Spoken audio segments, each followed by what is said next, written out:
morning. I gotta increase my volume and bring the mic closer. I hate when the mic is so close to my face. I don't like it. What a beautiful day here today. Oh my gosh. It's 7. This is probably one of the best 10 days of the year weather-wise.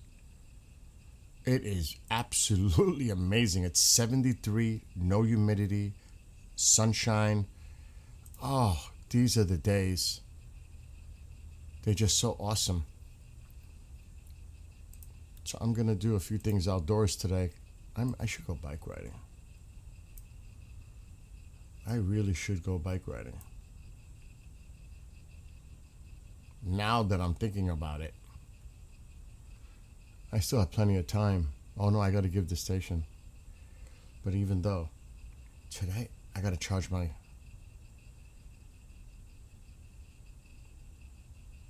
I don't know. There's still stuff to do around the house. Mowing this lawn, that's a workout in itself.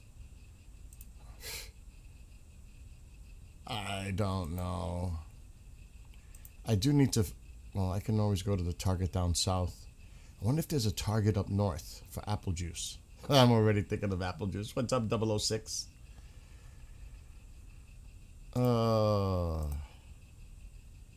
Apple juice. It could be an apple juice night tonight. I didn't do nothing last night. I had one. John, what's happening? Hold on, I'm trying to get all this sorted. It's going to unmute itself. Facebook always does. It's weird. Do I want to go on TikTok? I am not. Unless you guys ask questions, I am not volunteering anything on the I word and the USA. But the markets are reflecting, huh? A lot. Just saying that. You can't deny that effect. You just can't. And there's a long way to go. But did you see? Do you want to hear a clip? And I was like, are you fucking kidding me? When I saw the clip, I said, this is crazy. Let me see if I find it. I was like, no, he didn't say that. Just listen to this. They are going to make out like bandits, the Iranians. Like bandits. Direct line. Really, over the past 47 years, we've never had this level of direct connection where the people at the highest levels of the United States government are talking to the people at the highest levels of the Iranian government. We expect the negotiating team from the Iranian side is going to be the Speaker of the House, Ghalibaf, and also the Foreign Minister Arachi, along with a number of security officials and people who represent the different constituencies within their country. But we actually see, this is a very interesting thing about these negotiations, is you see people, both the hardliners but also the more political people, saying our relationship with the United States over the past 47 years has been a mistake. Let's turn over a new leaf. We're, of course, going to verify that they actually mean it. But if they're willing to turn over a new leaf, the President of the United States has said we want them to be a successful country.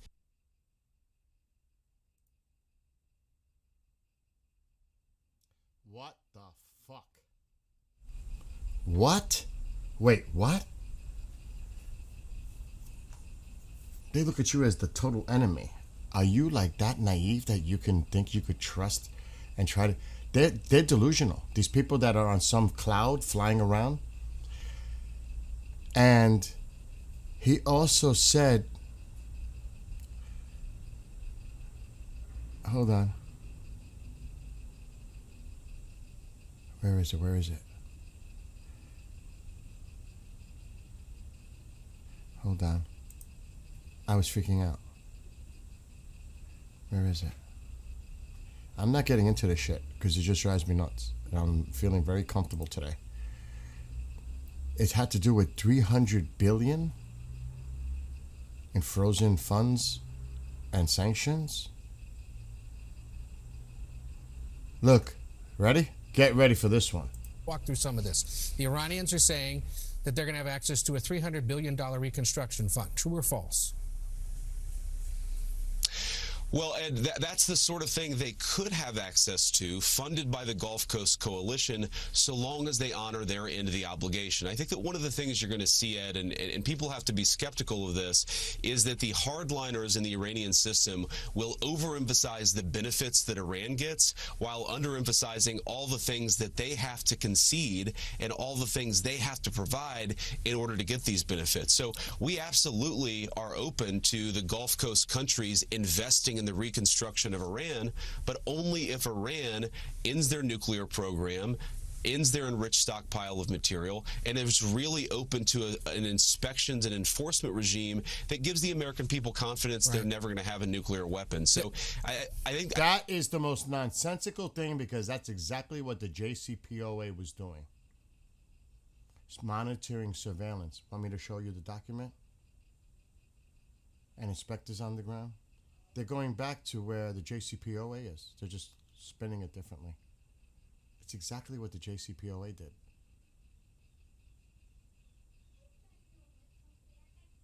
This is craziness. And then they're going to, it's a pay.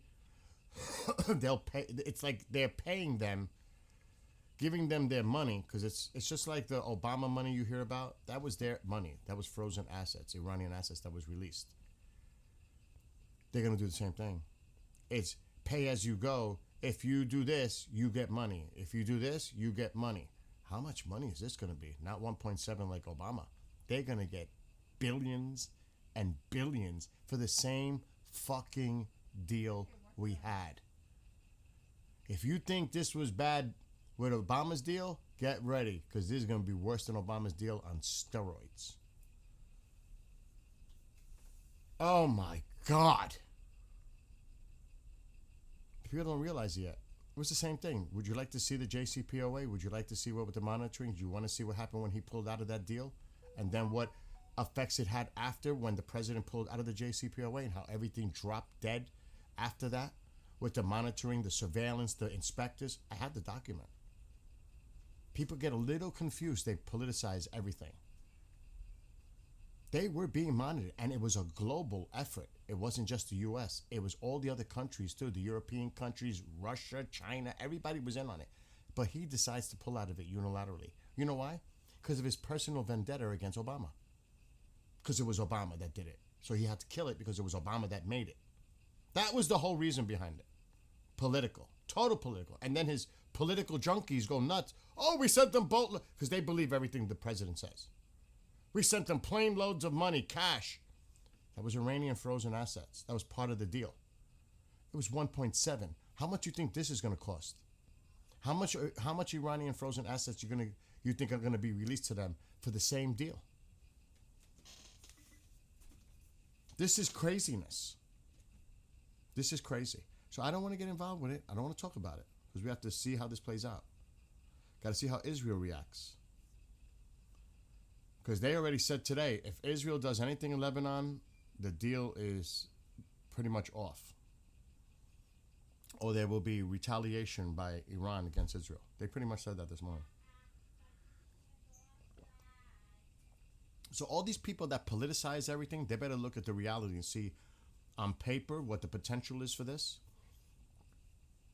It's a lot worse. Iran is to benefit, just even if it's the same thing as JCPOA, they get to benefit billions and billions and billions of dollars access to sanction relief, and it's like we're paying them off to comply by releasing these assets, sanctions, to get to exactly where we were for the JCPOA. Why did this whole thing have to happen? You could have just negotiated with them straight up. Now, oh, we're going to turn a new leaf. We're going to become friends and buddies. This is so delusional. And I knew it. I know it's him, J.D. Vance, the Witkoffs, the Kushners. It's them. You could see how he just spoke. It's them. That's why I would never vote for him. I'll vote for Rubio. I'm never voting for J.D. Vance. Hell no. No way. Not me. It's not about party for me. It's about who I think is best. I am not a J.D. Vance fan. I'm a Rubio fan. I'm not him. That's just my opinion. Anyway, I'm done with this Iran nonsense for a while. I want to relax and enjoy the morning. Because the more you read about this stuff, it's so bizarre.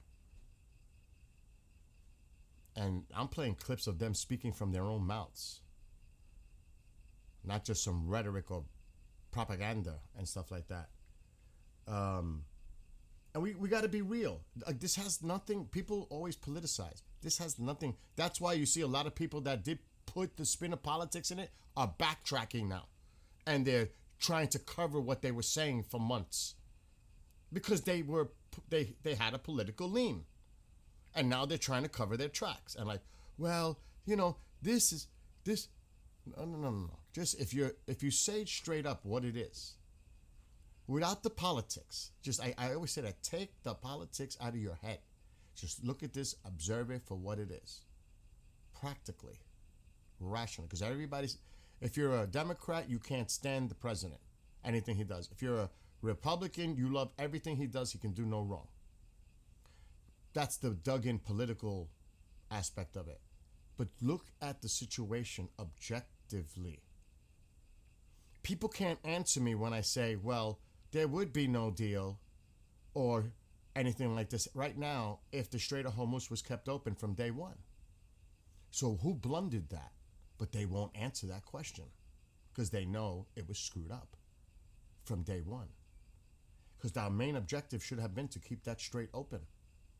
Now, all the talk for the last 2 months since the ceasefire was put in place, which was a mistake too, because the ceasefire was put in place thinking with the illusion that the Iranians were going to open the Strait of Hormuz right away, which didn't happen. Remember that?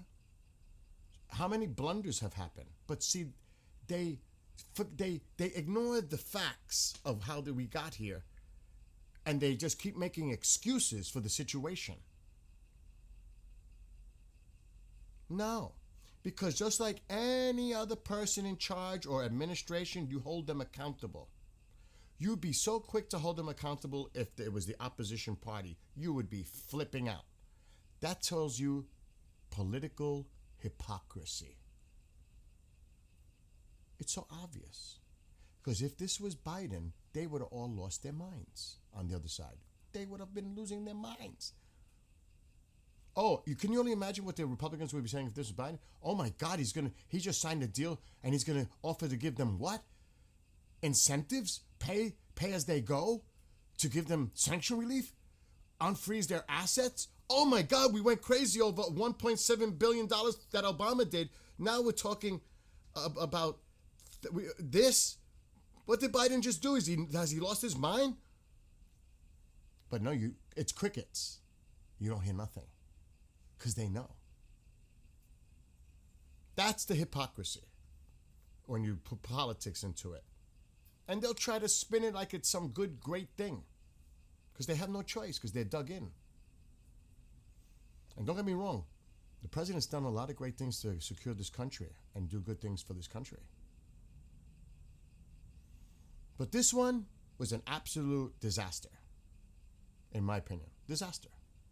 And that cannot be denied. It could be denied if the people are in denial. This could have been so great, historical, and that's what I thought it was going to be, to change the region, to create peace. You think they're still going to... Just think about it this way. Is there peace between Israel and Iran right now? Or is it worse than ever now? Oh, it's bad. You just threw Israel under the bus, telling them what they can and cannot do. You just put handcuffs on Israel. Is this better? No? Yes? I mean, think about what could have happened if it was done right. The Iranian people would have had the opportunity, and they may still, somehow, some way, God willing, to get their freedom. Does that look good now? Ma, please. I don't say nothing in the background. I mean nothing. Because I am talking. Anyway, so this is an absolute geopolitical disaster that this president started All this could have been avoided. If you simply just wanted to talk to them, why don't you just talk to them? Like you are now. It's like a giant reset. Oh, we're going to make this after 47 years of not talking. We're going to become friends. We're going to have relationships. We're going to have turn a new leaf. You think the Iranians feel that way?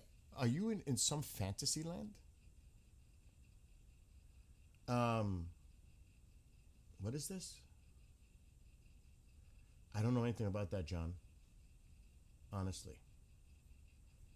So, again, she closed the door on me. It's so beautiful out and it's so hot in here. She does this all the time. But I'm not even going to get up right now because I'm...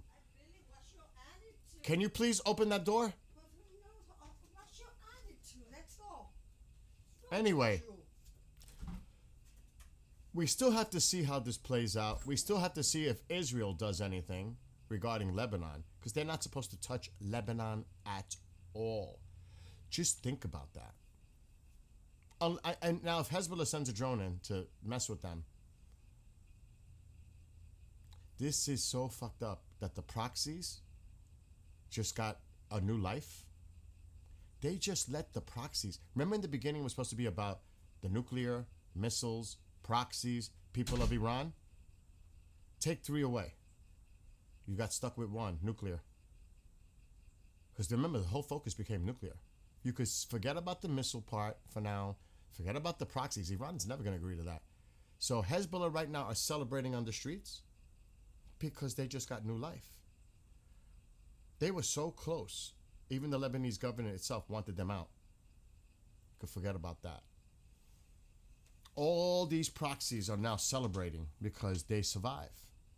Because their snake survived. And the money's going to start flowing again. Remember how everybody used to say, oh, $1.7 billion that Obama sent over there on plane loads. Well, it wasn't taxpayer money. It was frozen assets like you're going to see happen now. That was Iranian money. It wasn't U.S. money. They're going to use that money for building and causing terrorists and proxies. What the fuck you think what they're going to do now with the money that this government's going to give them? By tenfold, potentially. 10 times that amount. At least 10 times that amount. Iran's going to get access. It's a pay-as-you-go thing. Have you ever heard of such incredible nonsense? You're buying their cooperation as they go. They do this, they get this. They do this, they get this. What? You get nothing until you do what we say you got to do. But since the Strait was part of the equation, that got thrown out the window because now it's about the despotism to get that strait open for the market, for the economy, global effect. But how did we get here? Because this administration blew the operation of keeping that strait open from day one. That is the bottom line. The strait should have never become a card that Iran could play, but we allowed it to happen. Period. So whose fault is that? Who is the strategic blunder? He's not strategic. The military had all the options. They even had an option to go in and get the uranium, but he said no. The military's job is to provide all the options at the disposal of the commander-in-chief. All they're waiting for is the order. It is not the military's duty to do decision-making. It comes from the suits. Well, the suits blew it. Whoever that is. Incompetent. But this is what you get when you get people that are not qualified for positions. Truly. And people need to remember that moving in the future. You put unqualified people in there, just yes people and loyal people, this is what you get. And we better learn from that. You just don't want yes people or loyalists, because this is what you get. Because they're afraid to tell them. It's crazy. Just remember, this started February 28th with the Strait of Hormuz, right? Right? Don't forget this ever, because this is going to go down in history.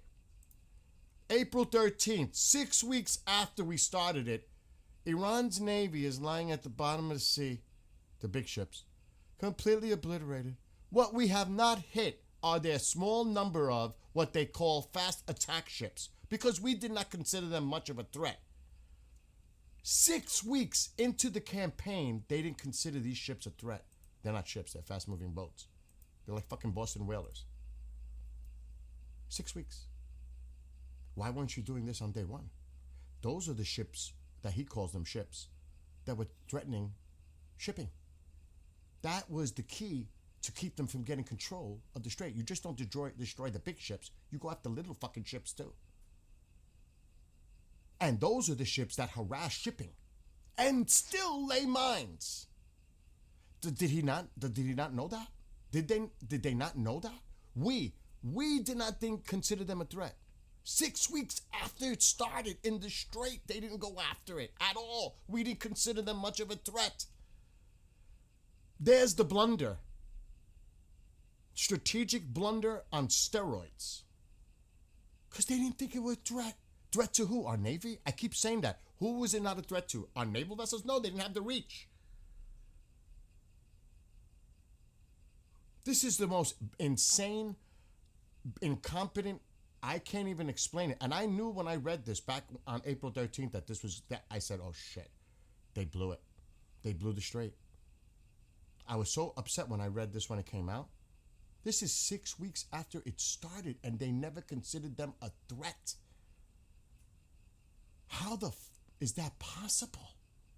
No wonder the strait became a card for Iran. My God. So this, like I said, what an incompetent blunder strategically. I mean, you can't deny it. The evidence is clear. When you see this on April 13th, what we have not hit, he says it clearly, what we have not hit are their small number of what they call fast attack ships, which is the Mosquito fleet. 6 weeks into it, they didn't. And then, because we did not consider them much of a threat, warning, if any of these ships come anywhere close to our blockade, they will be immediately eliminated. No, fuck that. Fuck if they get close to our blockade. You should have eliminated them all.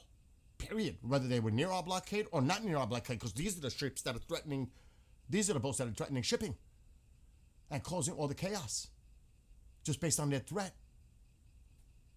What a blunder. So all this that is going on right now is over the Strait of Hormuz. Iran should have never had that card because they blew it. Simple as that. There's no excuses. They blew it. The strait became the issue. And all this deal talk is all why? To get the strait open. So who conceded to who? Remember, we control the entire strait. If that was the case, why make a fucking deal? If you control the entire strait and the Persian Gulf and everything, why are you making a deal? To get the strait open. You claim there's ships going through, dozens of them every day. So why are you making a deal with Iran? I thought it was going to be economic fury, epic fury. They'll collapse in time. Their oil will explode. What happened? Or is there something else going on that we're just not aware of that they may have, and we're worried about it? I can't come to any other conclusion on the. So, and just think about, and people were saying, oh, it's all part of his plan, the 4D chess. You knew he was desperate from the get-go when the ceasefire went involved to get an off-ramp to get out of this. It looked like but just based on appearance, it looks like he was much more desperate for this deal than the Iranians were. And people were trying to defend it. No, it's all part of a plan. Oh, no, wait. He knows. Now the new one's going to be this. No. He knows that this is all talk and it's not going to go nowhere, so that something else could happen in the future. While Iran gets money, oil flow, because all those restrictions are going to be lifted. They can now collect money by shipping their oil. Even more time to regather themselves and regroup. China now can land at will, and Russia into Tehran, give them more stuff. Israel's hands are handcuffed dealing with Lebanon. Should we go on? This is the worst blunder I've seen in my lifetime. And I wasn't old. I was born during Vietnam, so I don't even know what the fuck that was going on for that. I can't speak on it. This is so bad. And don't get me wrong, the WMDs in Iraq, that was big. Big. But think of the geopolitical regional effects of this blunder moving forward. It's not just Iraq-US relation or Afghanistan-US. This affects multiple countries in the region. This is incredibly bad, in my opinion. Incredibly bad. And it always does, reality. It always comes down to money. Yep. That's another one, Beam. That's another part. I know I gotta watch my blood pressure.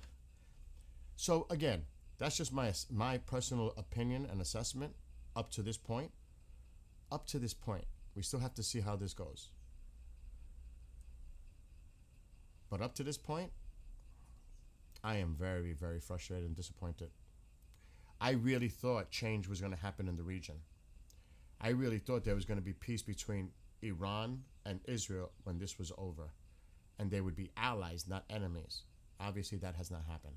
I thought the people of Iran were going to have the opportunity themselves, not with boots on the ground by us, but by themselves, to go and try at least to take back their country. That looks bleaker and bleaker as every minute, day goes by. And I feel my heart goes out to the Iranian people. And you don't want to give false hope like others have been doing. It's good to have hope, but don't give false hope. Be realistic about the situation. And I don't know what Israel's going to do. They're boxed in now. They're boxed. I don't know what they're going to do. Because everything that has been done is going to go backwards now. Iran's going to rebuild. And you know they're going to focus definitely on rebuilding. Because it worked. They know their deterrent worked. They learn from what happened. Yeah, they may not even give a shit about rebuilding their Navy because the Navy wasn't even an equation in this Strait of Hormuz deal anyway. They know what works and didn't work. And you can bet that they're going to work on that and make it better for themselves. Drone technology, missile technology, China's help. They become emboldened. They survived. This talk that the president said, "Oh, we're talking to the third level of people and they're more reasonable." He's delusional. They believe this shit. They're delusional. I don't get it. And another thing too is, why are you negotiating with terrorists? I thought that was something that was said by both parties, no? You're dealing with terrorists, a terrorist regime. You're making deals with the terrorist regime. You're giving them a way out. I thought this was going to be different after 47 years. I thought you were going to make the whole difference and change the region. Then he says, I don't care about regime change. It was never about regime change. Wow. Tell that to the people of Iran. He said it. I don't care about regime change. I never cared about regime change. Holy fuck. I wouldn't say help is on your way then. You know?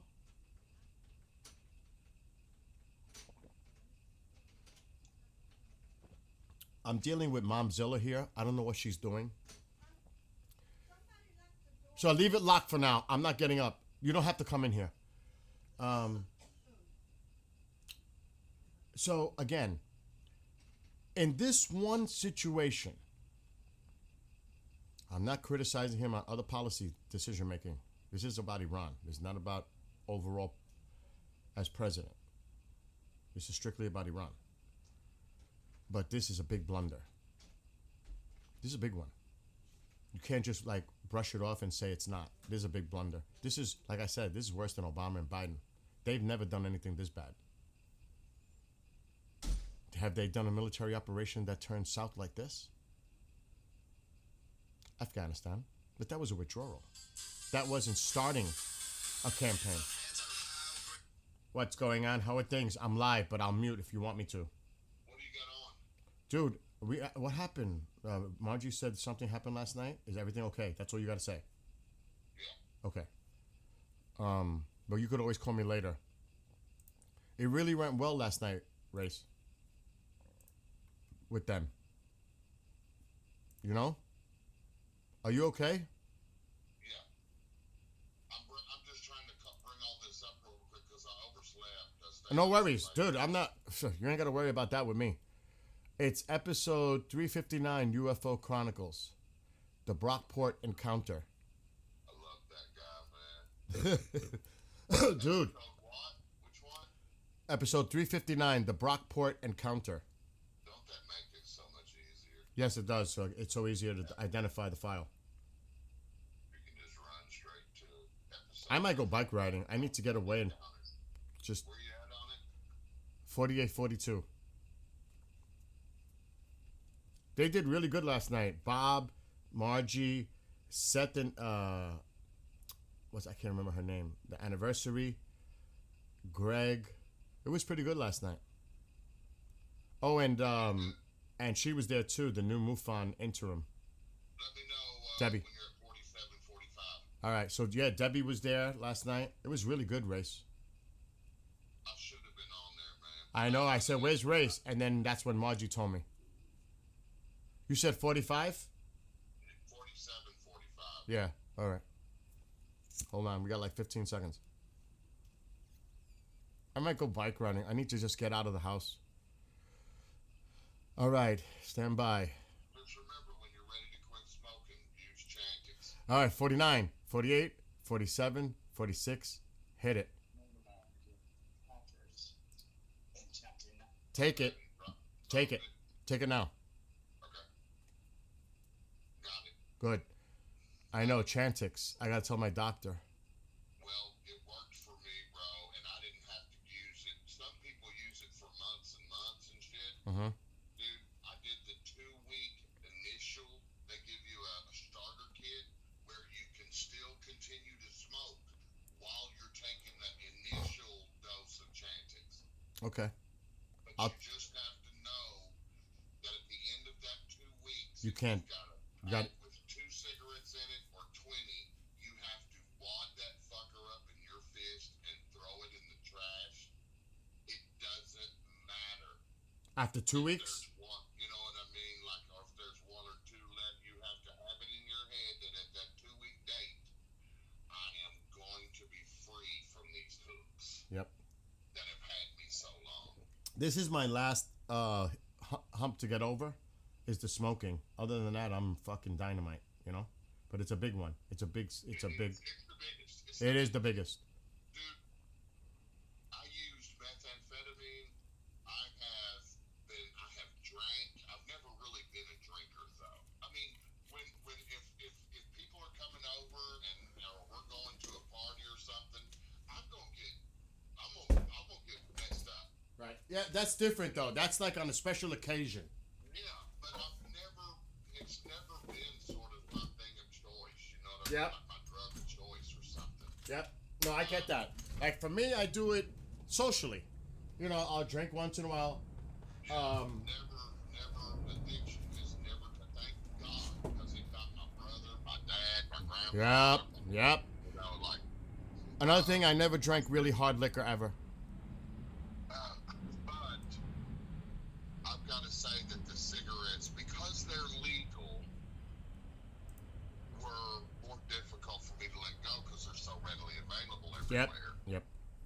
And, you know, after dinner with coffee, fuck. It's not easy, but the money you save and how much better you feel there's no trade-off for. That's like when I lost 70 pounds, dude. I felt like a new person. Yeah, how could you not, bro? Exactly. All that weight off the body. Oh my gosh. Yeah, So I know exactly. That's an analogy, but I know exactly what you're saying. I'm back on the losing weight train again. Like I'm steadily going down at a healthy rate now. Yep. That's good, dude. But I've gotta, there's a few things I gotta get sorted. Dude, I got to tell you a quick story. So when I saw the movie the other morning, I made an announcement in the movie theater after it was over to all the people that were there. Yeah, you told me, yeah. One of them was in chat last night during the show, and she's going to call me after 5 today. She wants to appear as a guest on one of the shows. I'm thinking Margie. Also, there's a retired police officer that wants to talk to me, but not on text. This guy is like acting like John Burroughs ish. He doesn't want to, but he wants to come out. But right now he's on the outside and he's looking and observing. He's really thinking about coming forward about what he went through as a police officer with this. Damn. Yeah, dude. His name is Jorge. And he sent me a message yesterday. I'll read it to you. He goes, and he pulled me, dude, after I made my little mini announcement in the movie theater, he pulled me to the side away from everybody. And he talked to me. And I'll tell you what he messaged me. I was like, oh, shit. He's from the city. He goes, definitely need to talk, but not here. In other words, texting. Because we were texting back and forth. So I'm going to have to figure out a way to sit with this guy because he doesn't really want to be known who, you know what I mean? He wants to stay anonymous. But that's what he wrote me yesterday. He said, what's your podcast? Definitely need to talk, but not here. Then I gave him the link for the show last night. And he said, got it, I'll tune in. Post on any media platform, which I gave him the link. And he said, I'll grab the link now. And that was it. So I got to call this guy, dude. He's like, really, like, he wants to come forward. I can't imagine what his story is. I'm going to have to take time to meet him somewhere. And he's a police officer. He showed me his, everything, his credentials, everything. He showed you his credentials? Yeah, dude. He's the real deal. I was like, oh, shit. Because he pulled me to the side when I was talking to other people. And he said, he pulled me. I got to talk to you. And then he told me his background. I was like, oh, shit. This is why, Race, you never know when you go and, like when people like us that we're talkers and we're socialites and we make announcements like that, nobody else normally would do that. You never know who's in that audience. That's true. You know? That was part of my lead-in to the show we're going to do Tuesday night. Mm-hmm. And that is in that,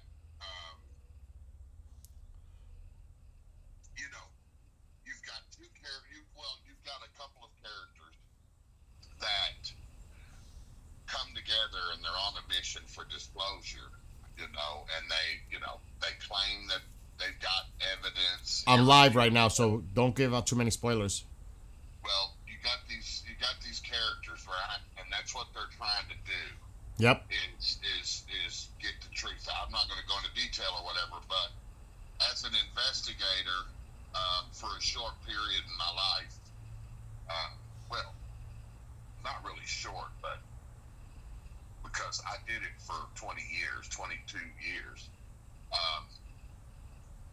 On my own and with the Mutual UFO Network, we are kind of used to people coming forward and claiming, I've got the answers, I've got the proof, I can prove it, and this and that. And even when people have debris, when people have a piece of metal, let's just say Larry C. Cantor, for example, right. He has the Bob White object. Yep. And everybody knows, every scientist that's looked at it knows what it's made out of. They just don't know how it was put together in such a way. Mm-hmm. You know what I mean? Mm-hmm. And they cut on it, and analyzed it, and and this and that and the other, and just the entire what will be longevity of this movie, I think, will be the fact that it has everything in it for everybody.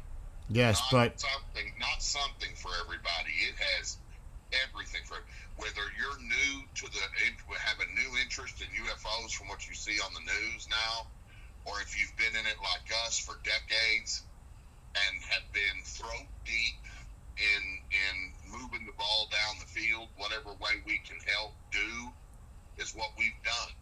And we've happened to be around just about everybody that's in the public world doing real world work. We know them. We've worked with them. I know. Richard Dolans and I know. House and the Stanton Friedmans and, you know, Lee Spiegel and Yeah. all these people, man, that were the giants. The pioneers. They really are the pioneers. Yeah, well, I mean, you can even go back to, you know, Donald Kehoe and all these cats even before Yes. him. Yep. And Druppel, you know, there's a ton of people who paved the way in the early days, just trying to officially record these happenings, not necessarily explaining them, because how can you explain something that you don't have your hands on? Exactly. It's just a matter of professionally recording these stories and these accounts and getting them on the record as detailed and as professionally as possible.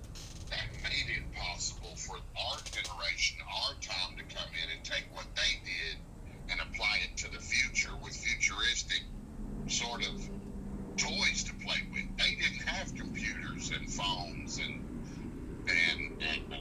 you know, computing power that you can go look at. We had to go to the fucking library, Yep.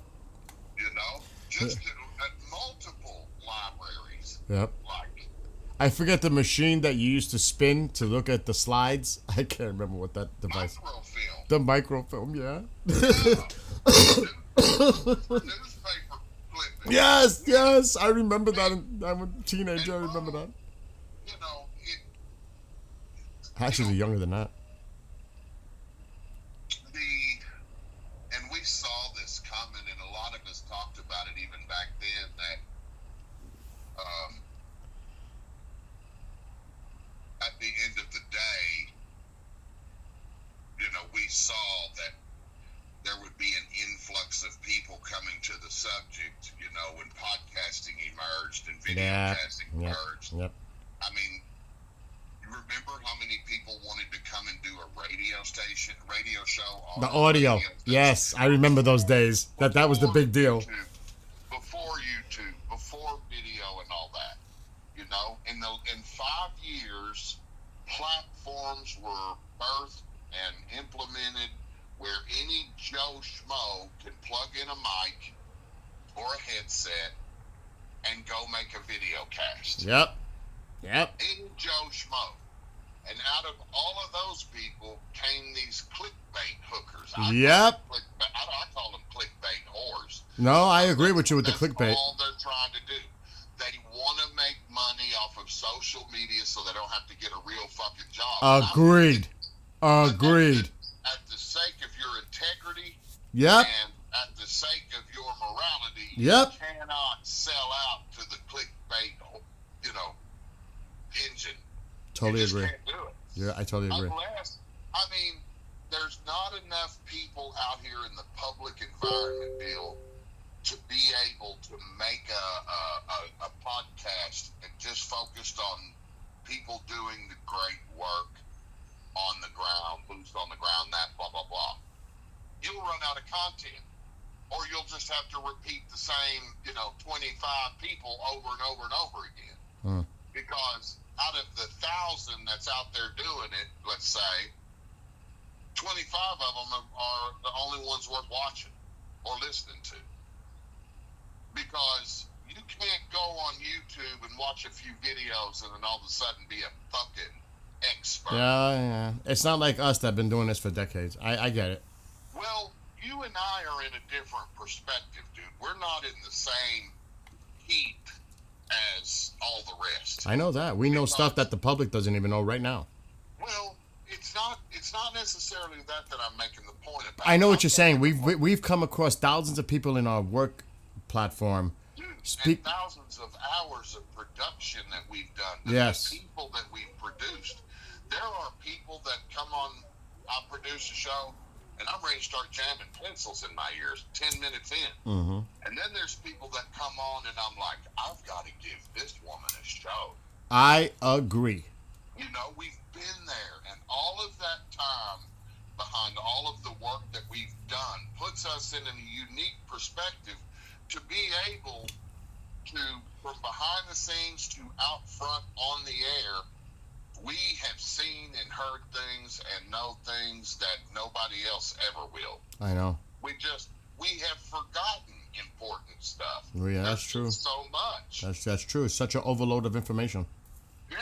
And I mean, when you think about it, think about how many times we've been in that chair, bro.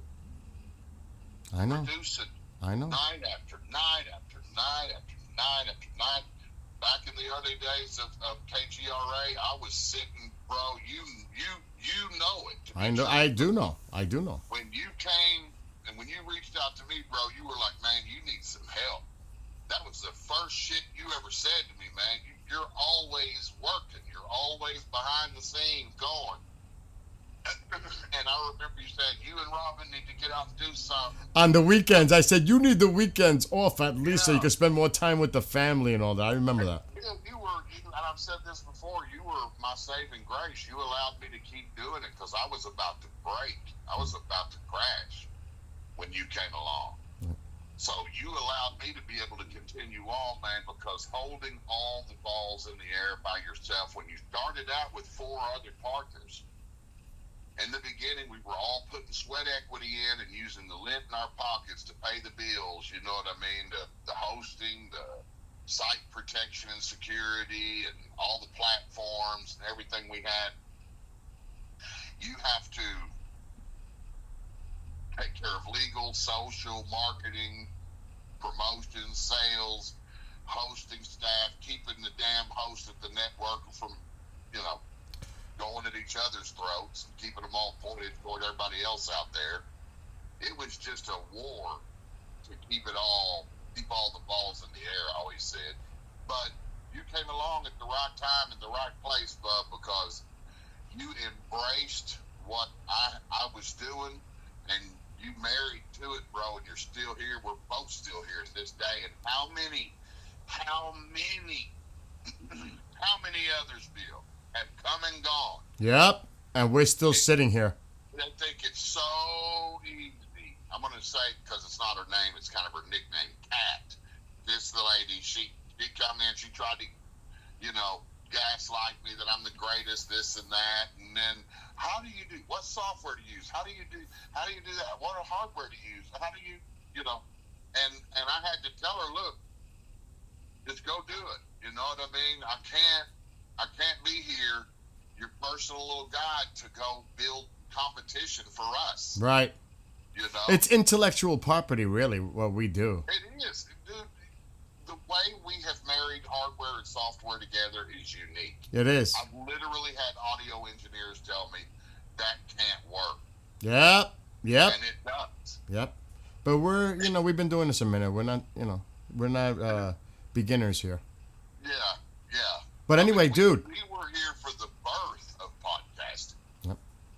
When we were doing live radio, we could literally connect with any host around the world and bring them across the air as though they were all in the same studio. And nobody was doing it. It was us. Dude, I can't wait. I can't wait till tomorrow night when we do our version of it, because I am going to let it out about, because a lot of people are not liking this movie. But then they from people like... You know what? You know my theory behind that real quick?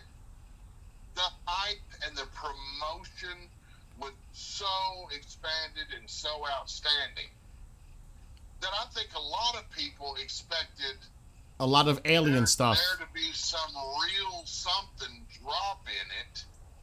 Oh, that could be too. To change the game, and I have to keep reminding people, folks, it's a fucking movie. Right. Yeah. But it's centered around a great movie is built around real shit. That's right. You know what? Great white sharks will eat your fucking ass. With Jaws. He built one of the greatest movies, suspense, drama, whatever you want to call it, man. Scary. It kept people from going in the ocean for a long time. It did for me. I didn't go off my father's boat. I was terrified. Yeah. So, at the end of the day, Steven Spielberg, he puts in the work. He does what he has to do to keep it as real and genuine as possible. All right. Let me ask you this question. as a person like both of us who've been involved with this for so many years, did you not think it was brilliant how he put things together? The little. Oh, absolutely. Oh Yeah, my God! absolutely. I was emotionally. I was in tears at the end of the movie.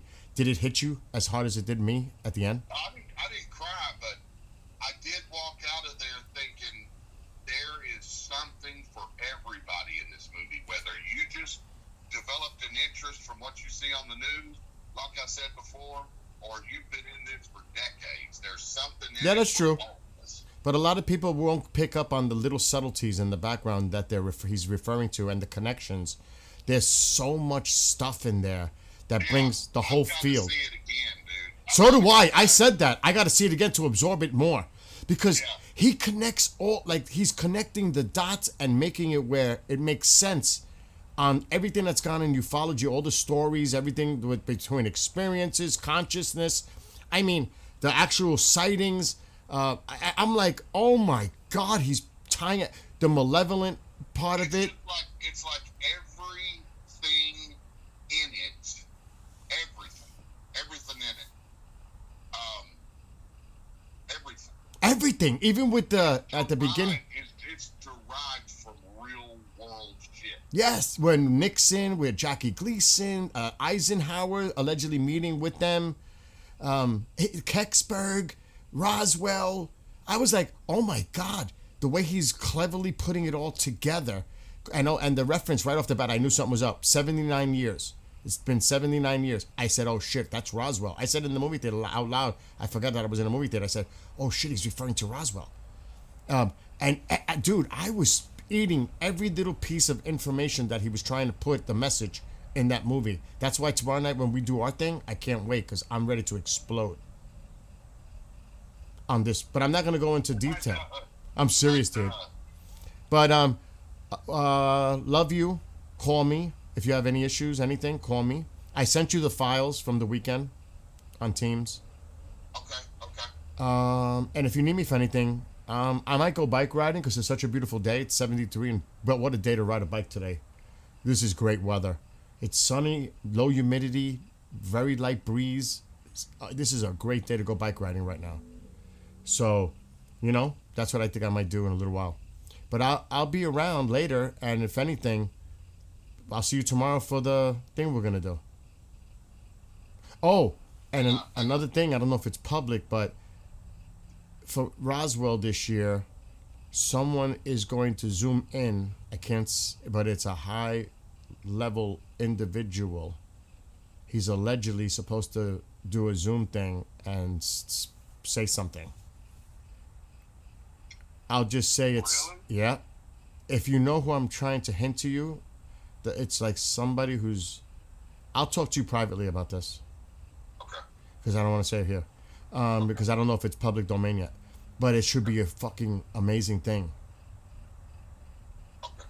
Anyway, love you. Go. Call me. Send my love to Robin. Be careful. You go out riding, be careful. I'm always. But I go on the trails. It's not a big deal, Hey, Alan B. Smith reached out to me, man, asking me about Disclosure Day if I saw it. Uh-huh. And he saw it. He might be good. I just sent this email back to you and Margie. He might be good to add to the show tomorrow. Oh, Bring Interesting. Al back. okay. I might. Although, What if I... I mean, I think he would have good perspective. You know what I mean? Like, Yeah. Alan I'm gonna... was different, you I'm know? gonna reach out to the police officer, and I know Gabby's gonna call me tonight. She's an experiencer, bro. Wait till you hear. She's a. She sent me her information to show because credentials wise. I'll tell you right now.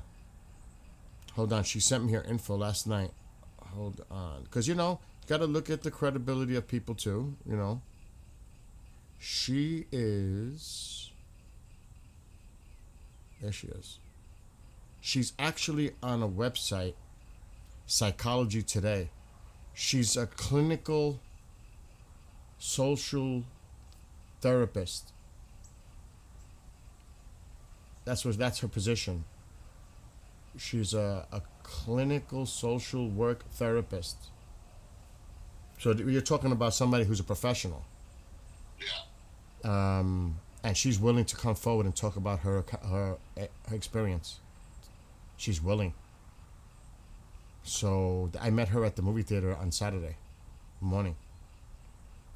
So that's gonna be. She wants to go on a show. I think Margie's the best one. Yeah, I think you're right. You know, I don't want to put her too much pressure because I was thinking of putting it on a ERT, the experiencer, the MUFON section of that. But I think Margie is better suited because Margie's a great communicator and she knows how to speak to someone. She does.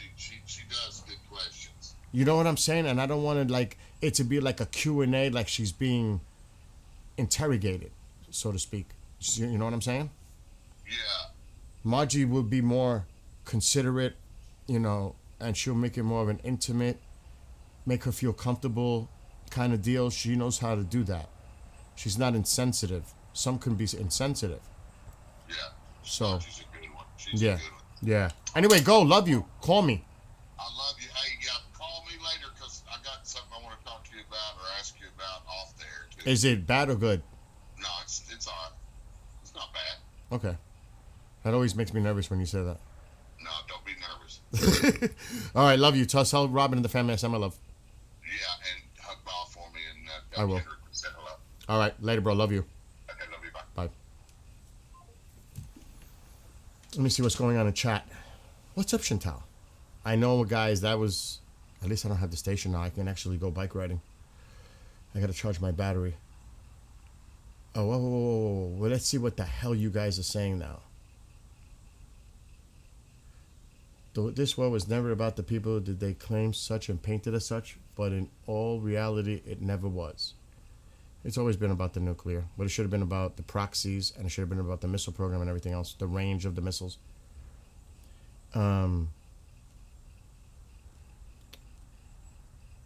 it's always about money. What else is left? It's not monetary.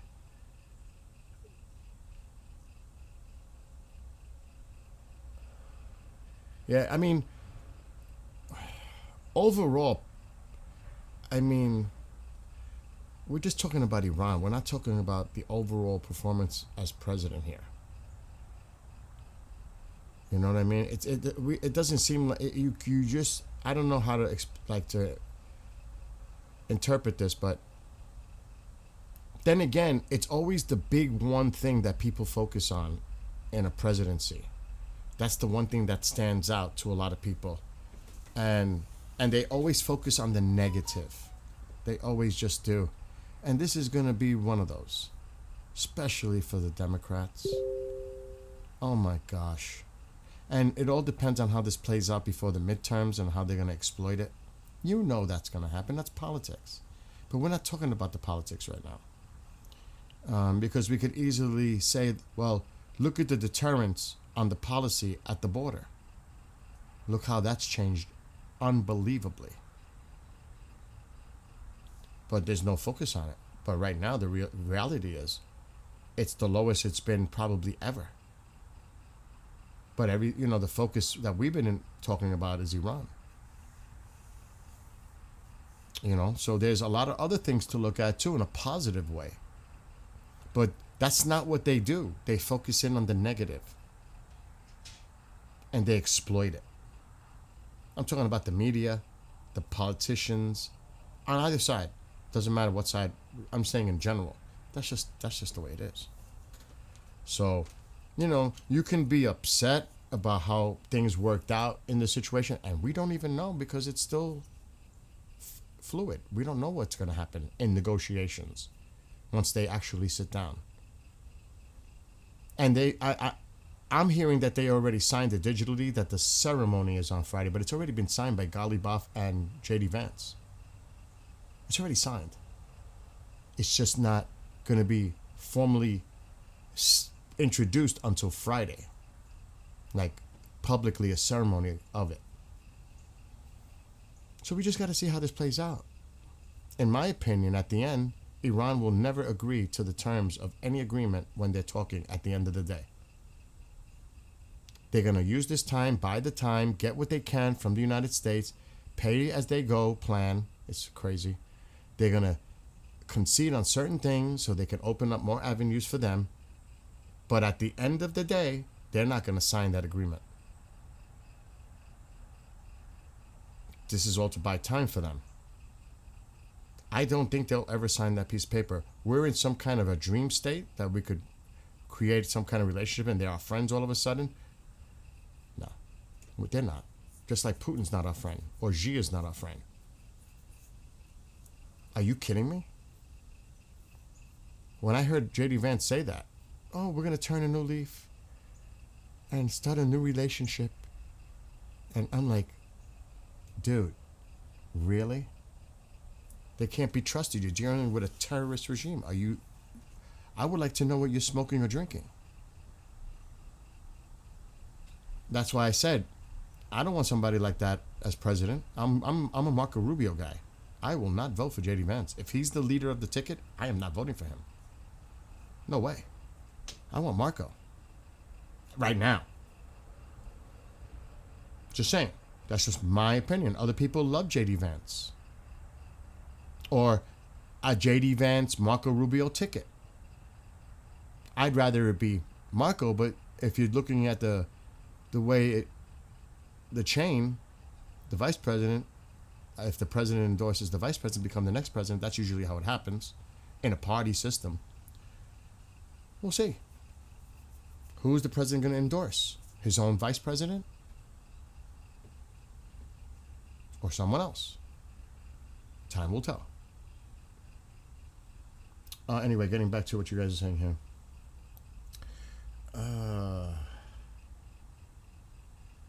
Because the non-American supporters accused and most. Remember, if you look at the polls,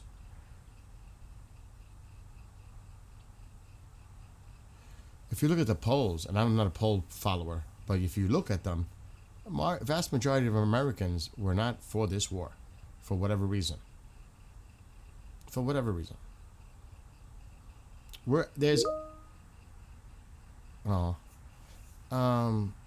So there wasn't a great sentiment as far as Americans overall in general. Definitely, I would say the majority of Americans are not happy with the way this was conducted or that this war even started. Based on polls, but I'm not a poll person because that to me they're bullshit. Because if you talk to somebody, what's important is when they walk in to vote, they might say something. That doesn't mean when they walk in, that's truly how they're going to vote for anything. So polls are, to me, bullshit. Because that's when you're ultimately making that decision when you walk in. But like I said, some people go down the column. Democrat. They don't even know who the person is. They just fill it out. Democrat, anybody, it doesn't matter. Across the column. Same with Republicans. Red.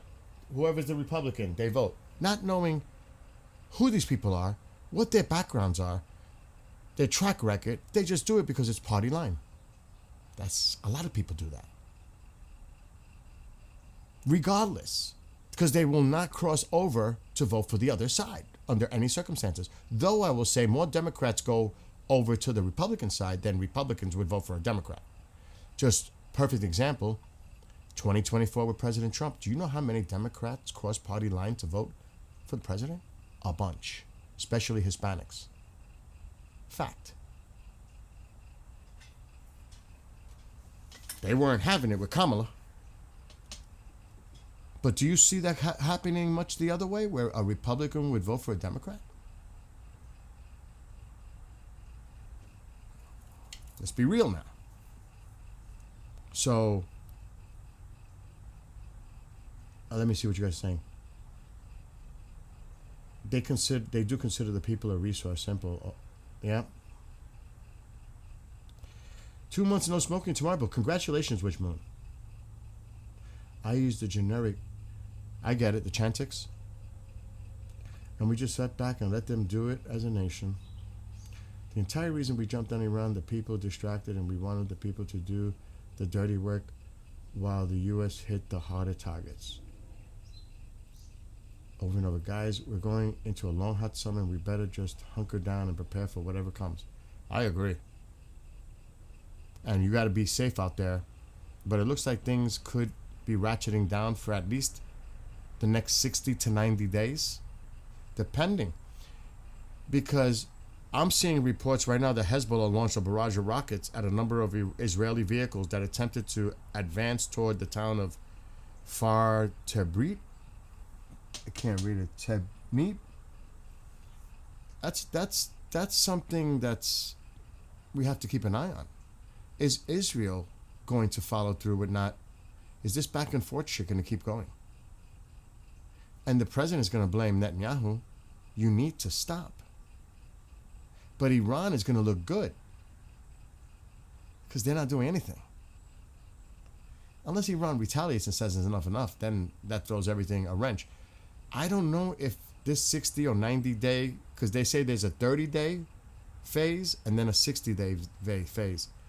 So that means you're talking about 3 months. We don't know what happens during those 3 months. Anything can happen in those 3 months. Talks could break down.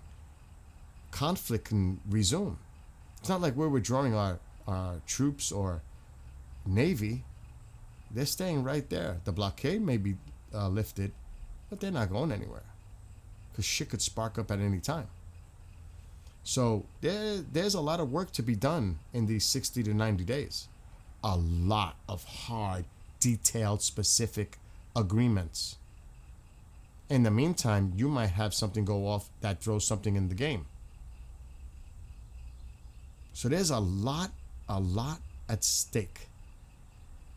And you know, Israel will be blamed for destroying the deal if something happens between Israel and Lebanon. They will get the blame. There's just no doubt. That's just the way it's going to be. If that happens.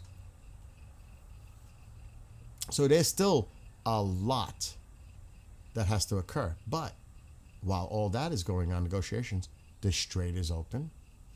Economies start to get under control. Prices start to come down. They already are drastically. If you look at the oil. Stabilization starts to occur. Oil starts to flow. The world is now recovering globally.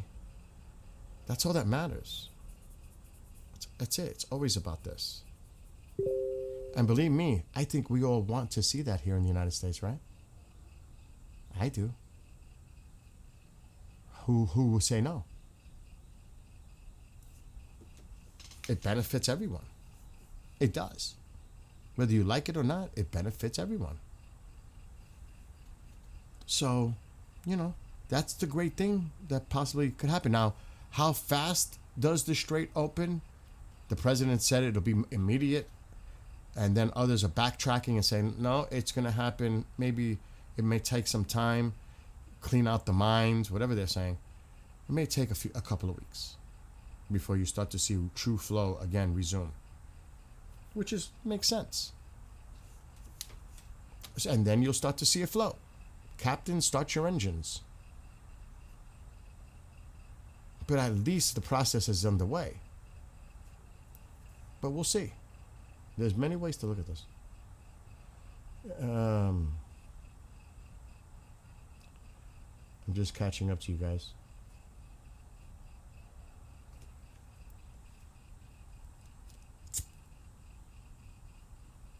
Marco got your vote if he runs too. That's if he makes it. I don't know how many candidates there's going to be that's going to run. Look, I got a Marco Rubio 2028 cap over there. I think it's over there. I've worn it. You've seen it. My only vote would go to the Irishman. Marco O. Rubio. Oh my God. JC. Oh, stop it out there.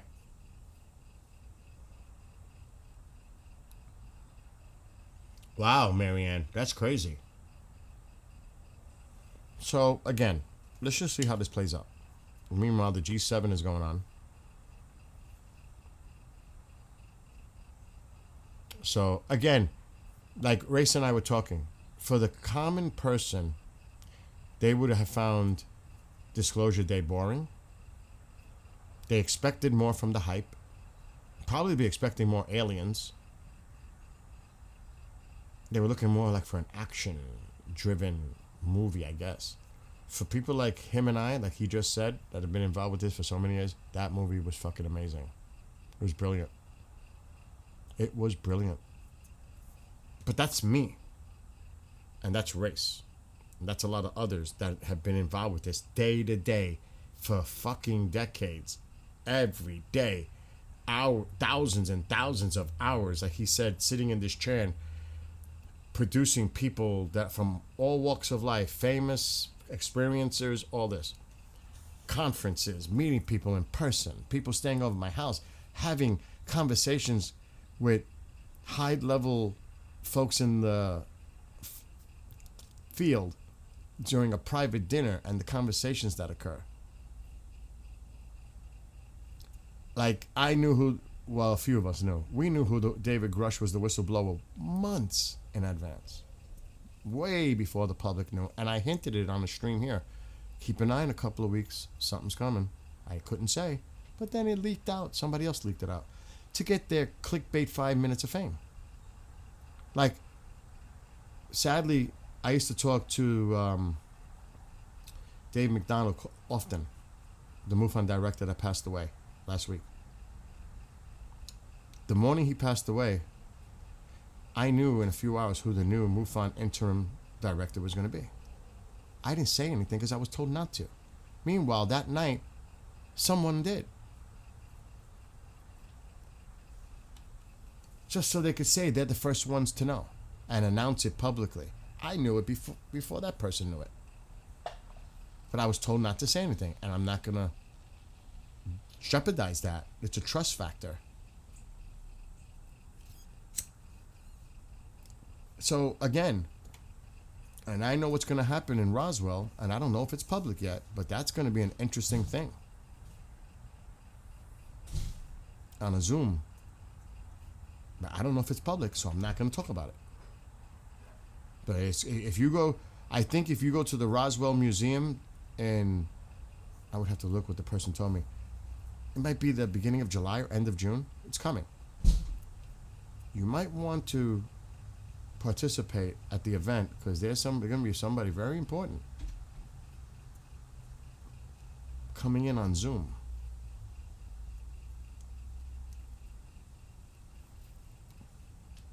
That's all I can say. But I thought it was excellent. But a lot of people thought it was boring. Like the Bishop, he said, "Bill, I thought that movie was so boring. I thought I was going to walk out. It was so boring." And I'm sure a lot of people are disappointed. And then people are also disappointed that the religious part of the movie. You know how that outrages people. So, there's a lot of criticism. But for many of us, we thought it was brilliant. How he pieced it all together. Even, and I don't want to give away spoilers, there are so many experiences, and I know so many that claim they've had experiences. Like thousands. And I have a hell of a Rolodex. You have no idea. Contacts. I can call people like this. But there's always been the people that say, "Oh, they're sending me a message of peace to save the earth, humanity." And then there are others that say it was PTSD, traumatic, malevolent, forcing, through force. You hear other people say that. And when I saw the movie, and I was trying to figure out where's he going with these two characters. And then, you don't understand, the animal part is something that has been spoken about in the field for decades. Especially Mike Clelland with the Owls book, The Messenger. And other figures. This is what has been talked about in ufology for decades. How they use animals or something that makes a person feel more at ease instead of their actual appearance to make the person feel more relaxed and comfortable. That's been a story for decades. And Spielberg found that way to make the house and what they were seeing, but meanwhile, they're inside a fucking ship. That is a thing that has been going on for so many years. And if you don't know about that detail, you wouldn't have gotten it in the movie. The little subtle things, bringing a malevolent experiencer with a more benevolent experiencer. And that happens a lot of times too. People say, as children, they've seen other children when they have their experience, or other people. Brilliant how he brought that together. In the movie, and you can see it in the trailer, you see the little girl and the little boy. The little boy's freaking out, but she's more calm, and she reaches out his hand to calm him down. That was fucking brilliant. But people won't get it because they don't know the field that thoroughly. There was so many little subtle things in the background going on. I was like, holy shit. Brilliant. But the average person won't get it. They won't even get some of the things that are going on in the background scenes of actual alleged cases, like the Jackie Gleason with Nixon, or Kecksburg, or some of the other references. Like at the end, there's a clip showing like it looks like Eisenhower going into the secret location to meet the extraterrestrials, which has been rumored for decades. You won't get it unless you know all the little nuances. I thought it was brilliant. But you have to know your stuff. But this is a good thing for people to see. And I would suggest you see it twice. Like, I'm not going to go back to the movies and see it again. But I'll wait till... I'm definitely going to reanalyze it too. Because in the movie theater, it's a little different. But here, I can go back and say, holy shit, look what... Because that's what I was doing in the movie theater. I was looking at the entire screen. Like, is there a little detail here? A little egg? We were looking for that little egg. I thought Spielberg did a brilliant job putting this movie together. It's well thought. It's a thinking movie. It's not an action movie. It's a movie to make you think. Especially about, and I personally don't think disclosure will ever happen. But is it going to take, and I've always said it, is it going to take a whistleblower to just have access to a whole bunch of shit and then just drop it, similar to Snowden? And you know that there are people that do not want that information out. Look at the scientists. What's all that mystery with the scientists? Do you know there is connections between all these scientists? One way or another. In the areas of where they were working in. There are connections to those scientists. So again, it's a lot deeper. And it made it clear at the beginning, which was brilliant again. If the Nixon thing did happen, where he just brought in Jackie Gleason because he was fascinated about UFOs and showed him actual extraterrestrial bodies, they probably said, that's the end. Presidents are civilians. They do not need to know. Moving forward, this will never happen again because they're just civilians. 8 years max, they're out. Because it's a shadow government. And believe me, if you're a deep state person, why is this any different? To protect the truth. It doesn't matter who's in office. They come and go. But they have to protect that. Always. So again, the movie is a lot deeper than you realize if you watch it. I agree, JC. People need to, but they won't. And they're going to go into there and they're going to be bored. The acting was subpar. I will say that. They could have. I thought they could have got better actors for the movie. That I will say. Yeah, if you don't look, I spent $20 to go see it in a laser theater. This laser film, not IMAX, but it's laser. It was fucking brilliant. It was so sharp. The graphics, like, oh my god. But you're gonna, you pay. But wait for it to come out then, and watch it at your pleasure, whatever streaming platform it's gonna come out on. But analyze it. Just don't look at it as a movie for action, this, that, or this. Look at the subtle details of what's being discussed in the film, even controversial when it comes to the religious point of view, because that's always been the contention, is that if they were to come out with disclosure, how does it affect people socially, spiritually, economically, because there could be chaos, politically, militarily, I can go on. So he kind of brings all those elements into the movie. And it at the least, it makes people think. But people are so stuck in their ways. If you're a person, because believe me, I've seen films that have been made by Christian-backed groups as far back as 15 years ago, labeling the experiences as a new occult, a new religion, the new Scientology. These are them. These experiences, trying to say that they met with a higher being. And now, like for the last 10 or so years, they're demons. You hear a lot. That's coming from a lot of the religious sect. Demonizing it. Without any information, automatically labeling they must be demonic. Coming from a religious point of view. That's it. It's basically right, just because of the religious aspect. So this movie does bring that in, and there is such a moving part in the movie. And I was like, oh wow. 2 seconds. 2 seconds. But it was so powerful. I was like, wow. So again, that's true, JC. People want to be safe in their space with their boundaries. That's why I wrote the song Boundaries.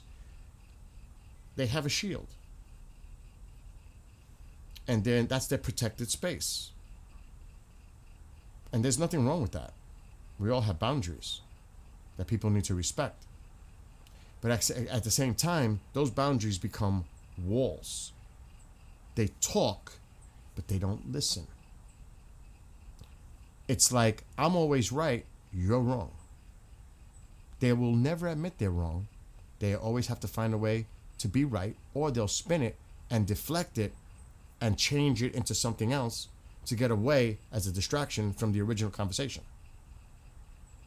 They'll deflect and spin it and change. But what about this? We're not talking about the what about this. We're talking about the thing we're talking about right now. Stay on topic. Don't deflect. That's usually the way out. Stay on course. Let's talk about it. Don't deflect to something else. We're not talking about that. That happens all the time. That's true too, Thomas. Exactly. And then there are those who say that this is all part of a conspiracy for a false flag to create the common enemy. And in this movie, they actually kind of, again, in the movie, I don't want to give away spoilers. There's something going on globally in the movie at the same time this is happening. I'm telling you, if you look deep into this movie and you really dissect it and analyze it, it's brilliant. Controversial at times, brilliant. So what? When people say conspiracy theories all the time, that's not controversial? It's a fucking movie. It's a fiction movie, but it makes you think. It's not, but some of the things that are in it are based on, reported incidents with no evidence. You hear about Roswell and some other cases. but it's referenced.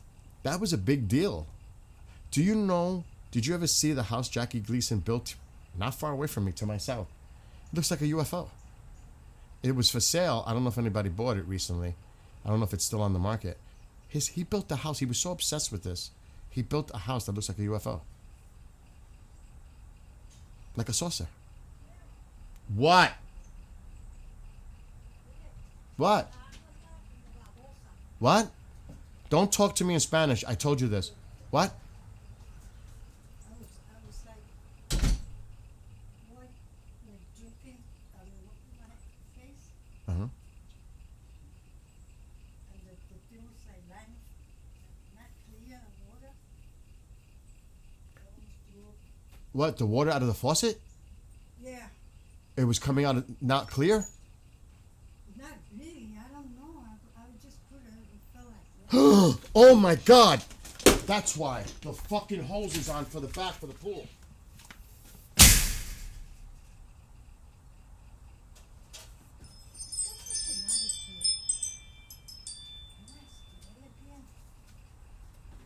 Oh my god! I was topping off the pool, and that's gonna draw a lot of pressure from the well. I gotta go outside and check. That's why. Ma, go check the water now. How can I check the water? Go check the faucet now. Okay, stop screaming. Every time you talk to people, it's Oh screaming. my god! It's Go like check me. the faucet You now. don't scream at that. I'm not screaming. You I am told me not stop screaming. You raise your Stop voice. it. Stop screaming at me. Oh my god! You don't. Everything is wrong with you.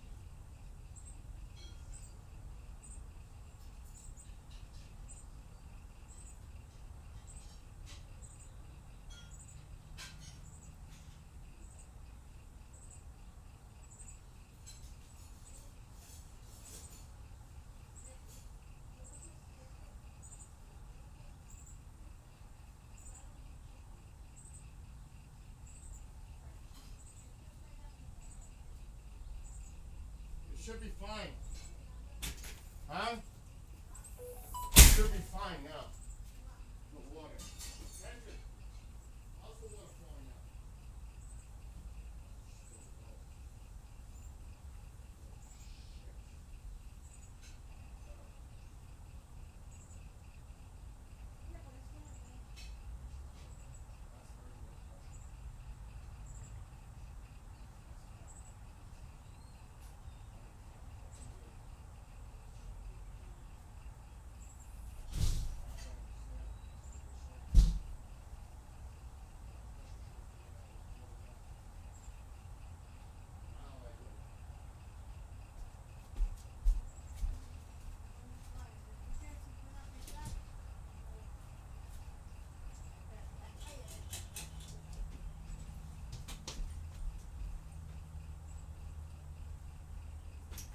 I'm not going out tonight. I'm glad you told me because I would have forgot Uh-huh. about. I had the hose for in the pool, Oh, so you're using and he's doing dishes. So it's and the toilet is running, so it's pulling a lot of drawing a lot from the well. It's not good. I shut the hose.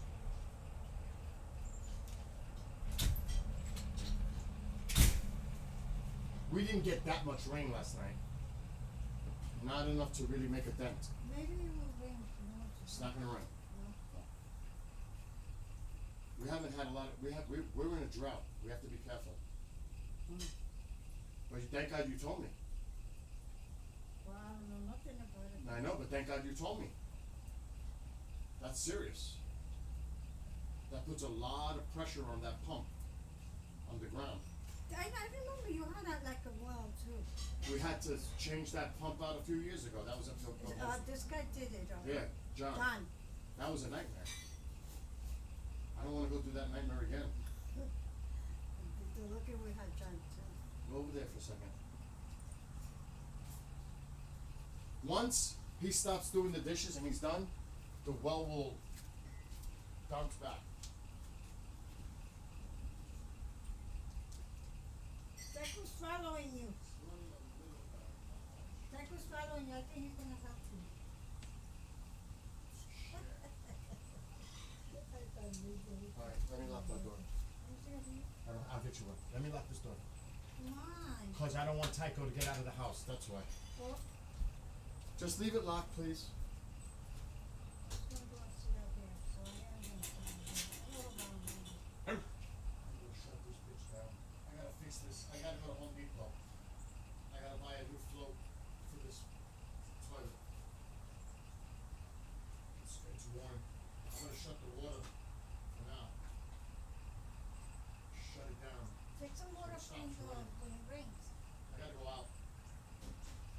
En el campo lo hacían así. No tenía agua, ponían las cosas. I gotta go to Home Depot or Lowe's, either one. Yeah, the thing for the toilet, it's a float that is on the bottom with a chain. You wanna go with your shorts on? I'm gonna change. I'm not gonna go like this. You look like a clown. Alright, that should be better. I shut the water off. Those are nice pants. Alright, excuse me. I have to take care of this water problem. Ok, espérate, ay Dios mío, no me sigas. Si yo me muero, yo sé, si a mí me da un ataque al corazón, cuando el doctor me diga algo, digo, mi hijo es que me ha causado esto a mí, porque el corazón ya yo no puedo. Ay, ay, ay, ay, ay, ay. Ay, ay, ay. She just keeps talking. Yo no, que fue, pero Excuse toca me. cuidarme también, I'll get you what you need. The water's back to normal. porque tú me haces a mí. Here, go ahead and go over there. I'm still live. Here, go over there. Go where? Go to your room and take this. Let's go. Okay. The water's back to normal. You just got to sit down out there. I'm glad you told me because I had forgotten that I had the hose in the pool. The pool is back to the top now. But that could have been a very bad situation just now. Very bad. That well can't draw like that. It's too much. It's putting a lot of stress on the well. But it's back to normal. But now I gotta order this part on Home Depot so I can pick it up. It's always something, folks. Always. No. No, we did not get bad storms last night. It went to the south. And that's the problem. We got rain, but not enough. And I'm worried about that well. But it's back to normal now because I was topping off the pool because of evaporation from the heat. The pool dropped like three inches at least. So I just topped it back up to the skimmer top.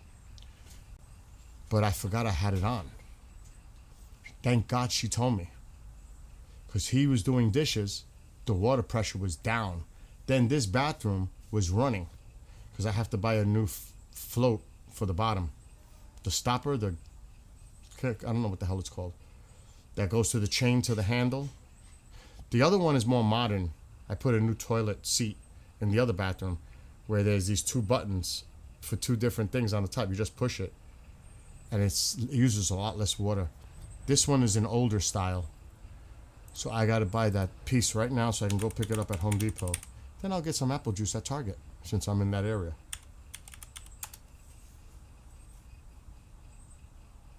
It's a lot of work, but thank God she told me. That who's mocking? That's right.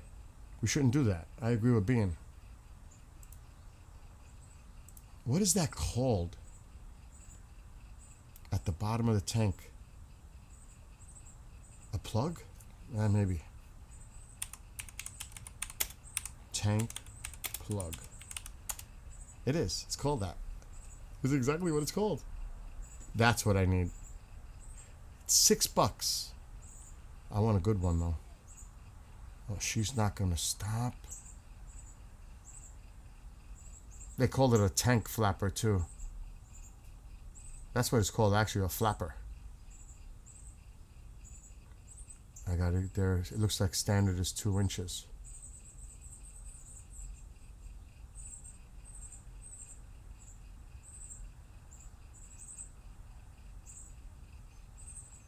See, if I order this, it'll be in the locker. I don't have to even go into the store. They'll put it in a locker for me when it's ready to pick up.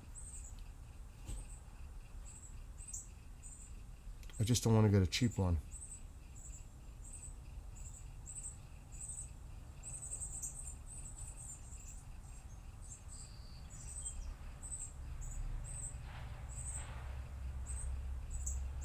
Alright, I'll get this one.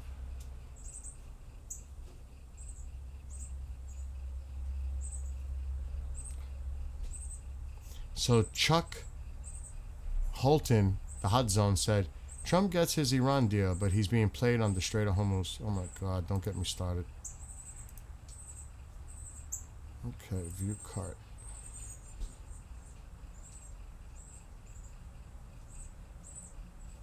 What the fuck else do I got in this cart? I don't need that. Remove. I do need more, but I don't need that right away. Pellets for the smoker. I'll remove it for now. What is all this in and out? The door's open. Oh my God. Where's Tycho? Why is that door open? What happened? Close that door. I'm here. I know. Close the door. Oh, Dios Tycho. mío. All right. Where's Tycho? Where's the key? Here. Give me the key.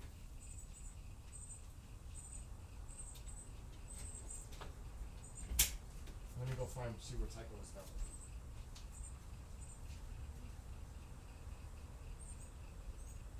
That's it. Thanks for doing the dishes.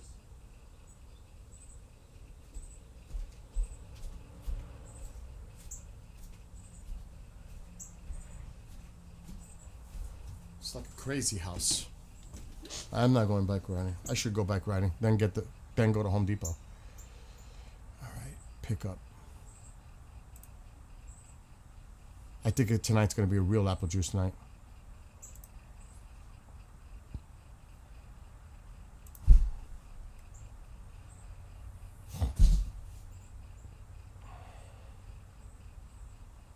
I just got a code to my phone. Where's my phone?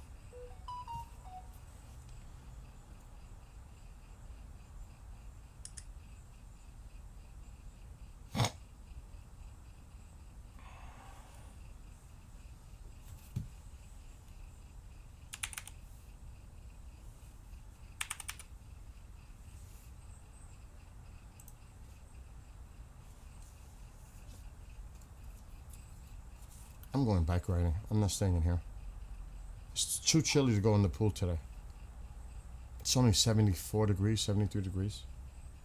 You'll join me tonight, Tammy? When you saw the what? Oh, the tornado warning? Yeah. It was bad in a lot of places, but not here. I had no thunder at all. None. Zero. Very little rain. It rained for a little while, not substantial. That's why I had to top off but enough for the well. Because, you know, when it builds up, it goes into the well. It's underground. That's different. That's like more runoff. But for the pool, not so much.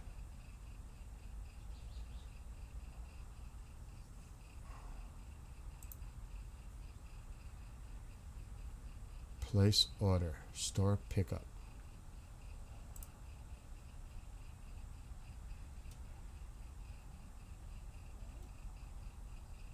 Order placed. Done. So I gotta put a new flapper. There's the order. Oh my God, it's always something.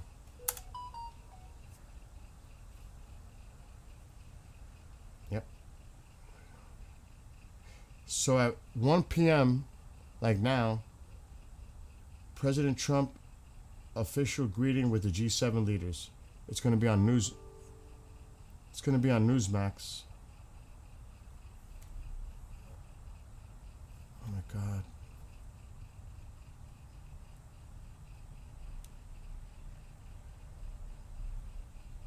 I have a locker pickup. What's in my locker at the post office? Things to do.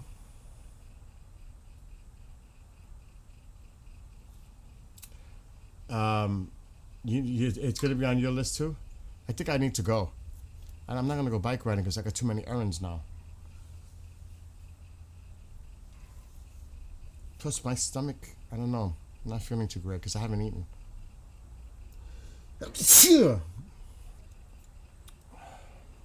And I don't know if it's smart to go on a bike ride right now feeling this way. Because I could get sick. How do you think there will ever be a deal? Will there ever be a deal for DACA?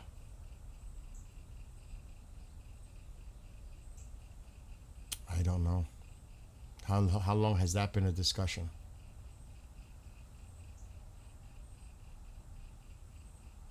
I don't know. That's been talked about for so many years. And I don't think they'll ever agree to it. To make them citizens. I don't think it'll ever happen. Just to be honest, I don't think it'll ever happen.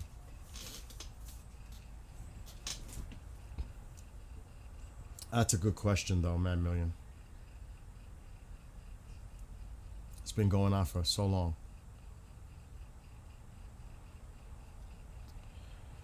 And that's when you get this birthright thing going on, too. They kind of overlap with the birthright citizenship.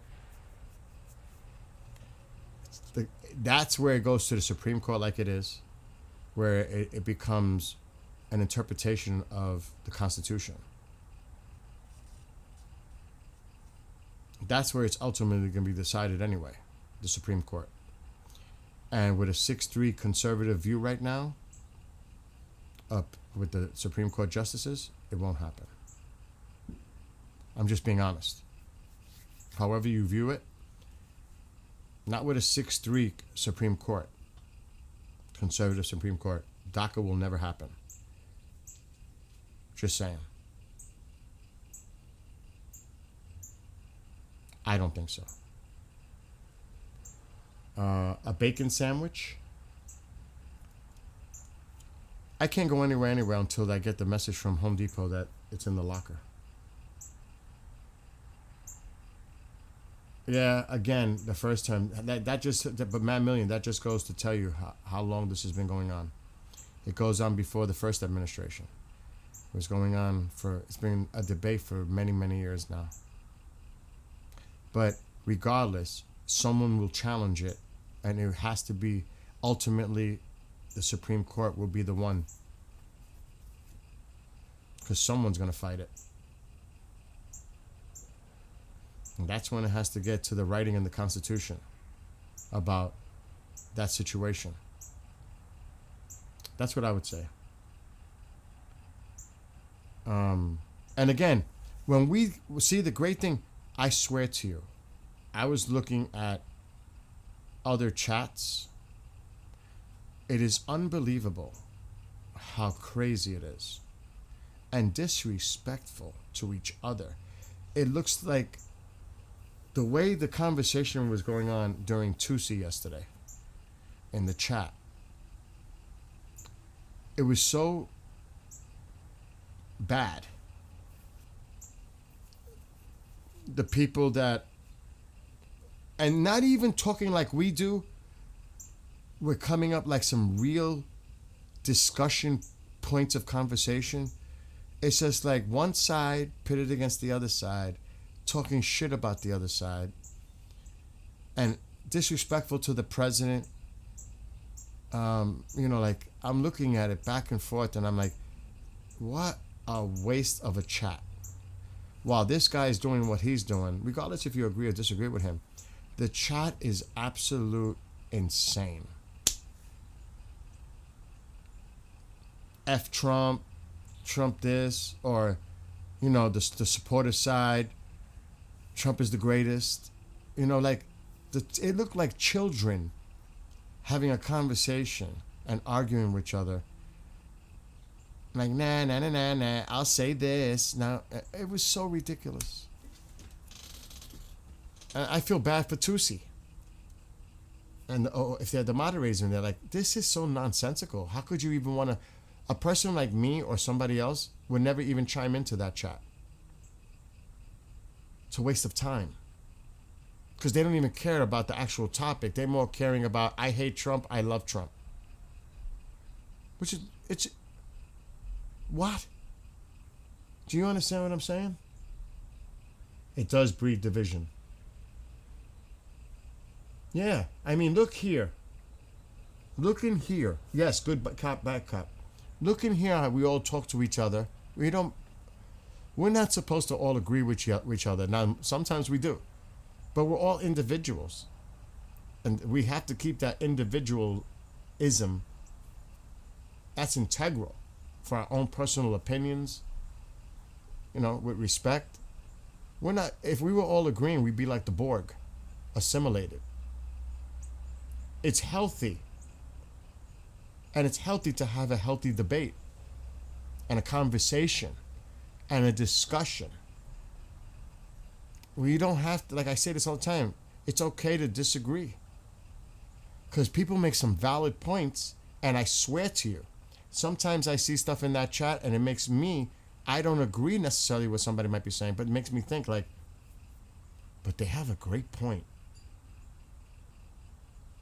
Maybe I should, you know what I mean? There's nothing wrong with that.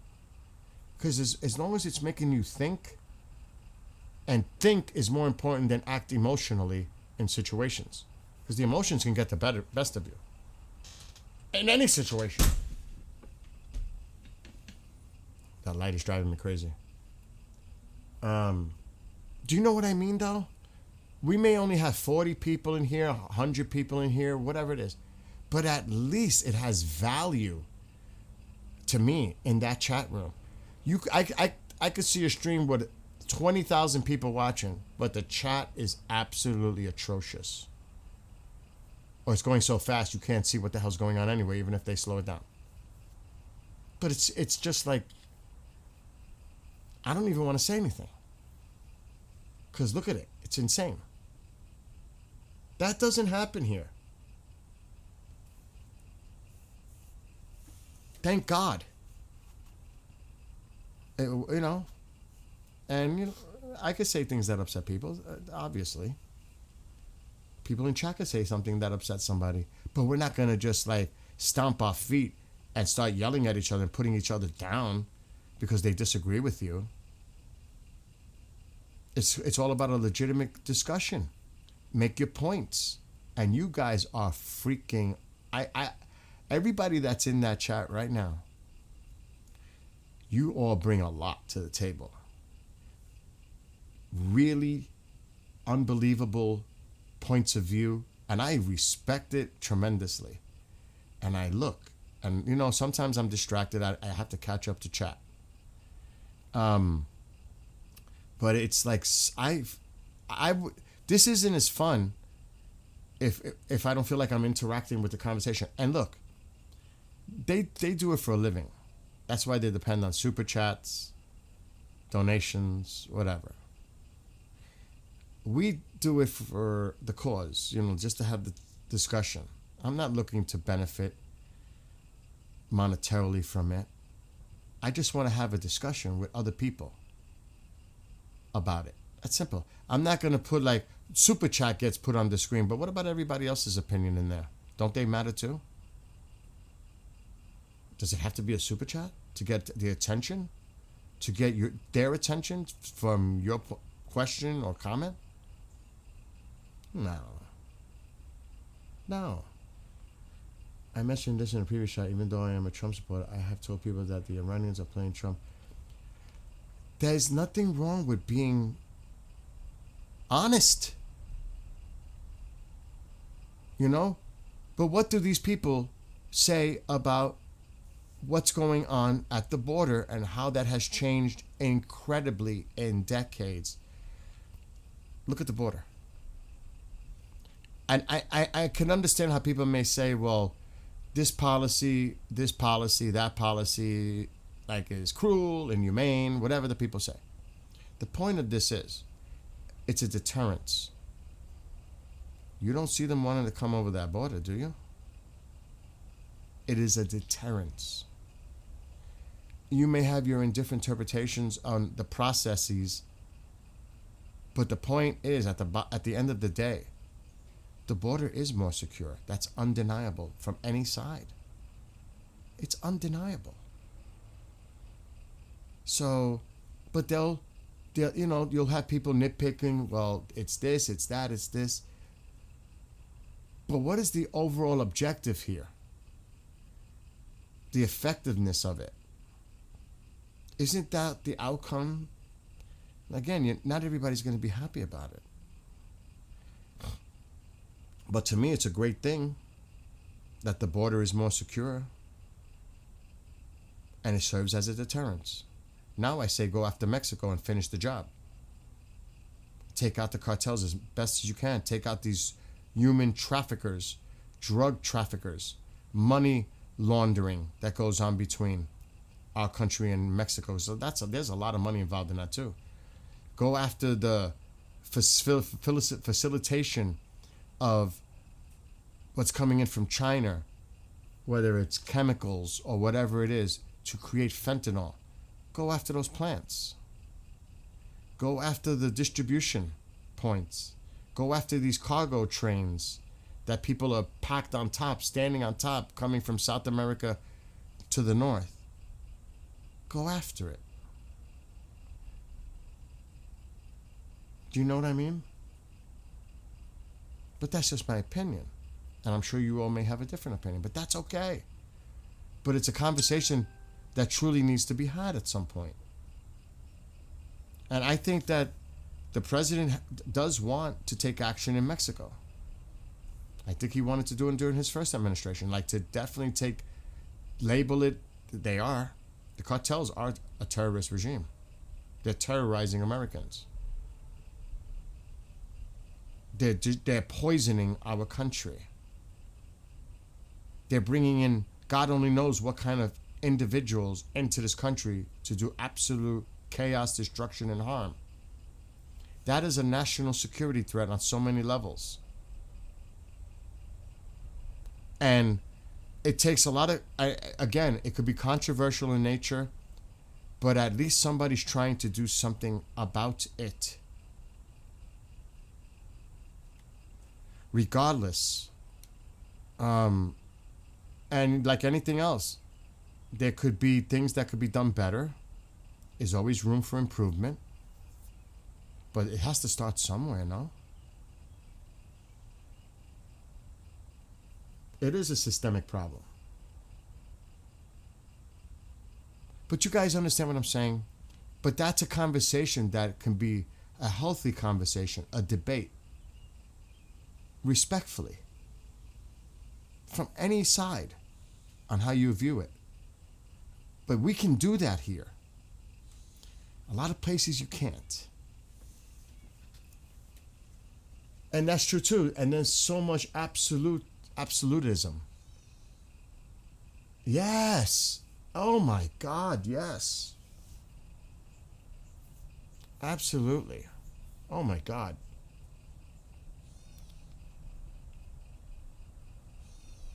That is definitely, but I don't know.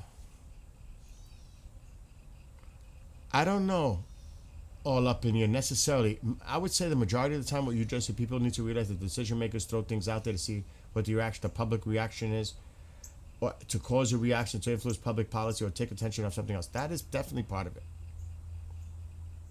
But even though they know, like say the vast public majority supports something, it makes you wonder why they don't listen to the vast majority of the public and still stick to their policy. Because that happens too. The overwhelming numbers of the public would like to see something happen, but they ignore what the public overwhelmingly want to see happen, but they're still against implementing it. That happens too. They totally ignore what the vast majority of the public's opinion is, and they do the opposite. So, you know,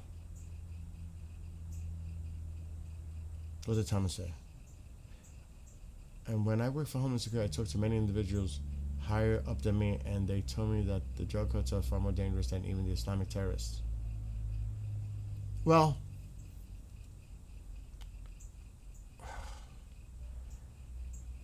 damn, because they can actually be a part of that. The cartels can actually be bringing that element into the country, helping bring those kind of shady terrorist sleeper cell type people into the country to begin with. But again, they're involved. I've downloaded stuff, PDFs on this. They're involved in so many areas that are bad. even weapons, illegal guns into our country. They are a direct threat. The illegal guns, like I said, the money laundering between people in the United States and the cartels, the money that's exchanged by American citizens. American citizens are involved in this.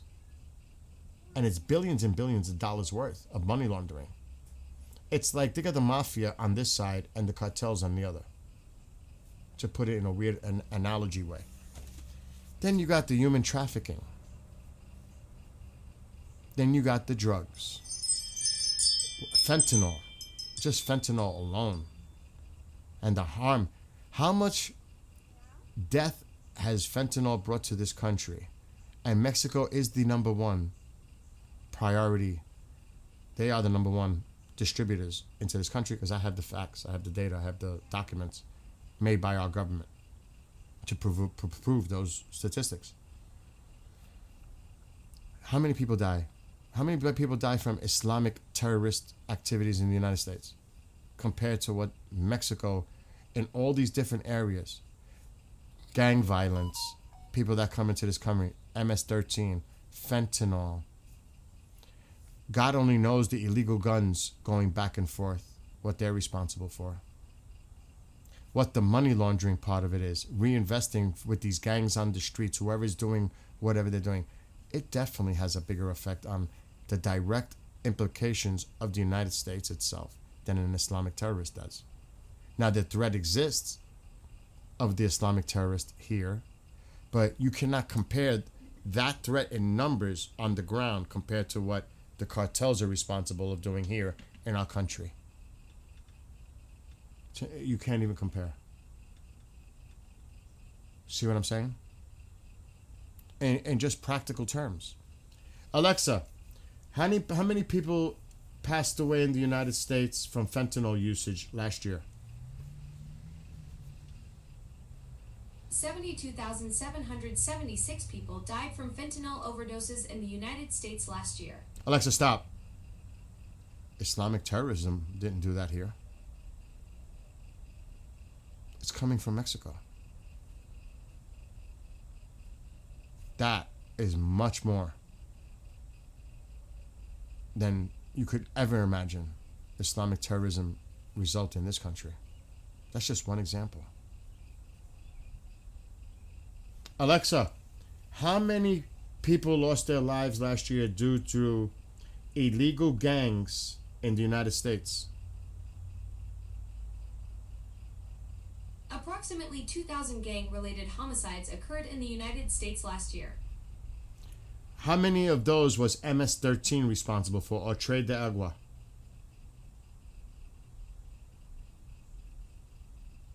It might not answer that question. I don't have specific information about MS-13's activity in the Otter de Agua area. But you understand the point I'm trying to get to. We're talking about thousands of people. And the regular gangbangers, that's why that question, illegal guns, the trafficking. You're talking about thousands and thousands of people. Oh yeah, but now you're talking about something else. John, now you're talking about tobacco or alcohol or the legal stuff. But I'm talking about, somebody said the question in there, Islamic terrorism or cartels danger in the United States. That's going on. That's a whole different area, John. That's a discussion for a whole different area. About the legalized stuff that is responsible for. I get that totally, John. Totally. But again, these are discussions that we can have and have a debate on it in a healthy, constructive way that you cannot do in a lot of other places because the chat is just off the fucking rails. You know what I'm saying? That's my whole point of bringing all this up. Because it can be something that we can discuss all together about it. And bring your points. You may totally disagree. And that's okay. That's fine.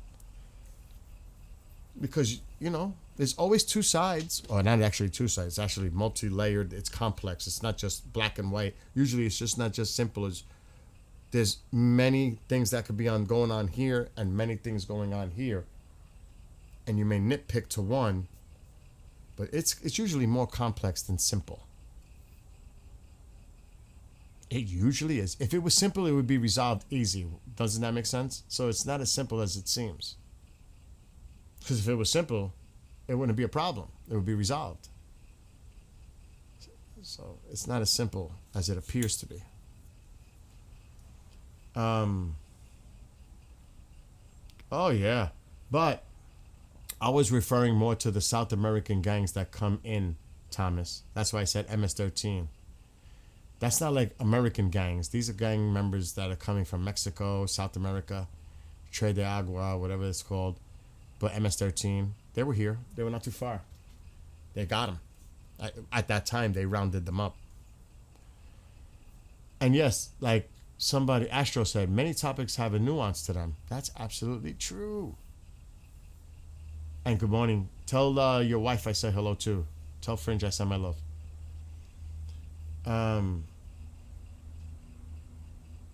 Yes, South is a lot of what we have to, and you got to remember, we spend a lot of resources to counter this. So at taxpayers' expense, if you relieve some of these issues, it's just going to make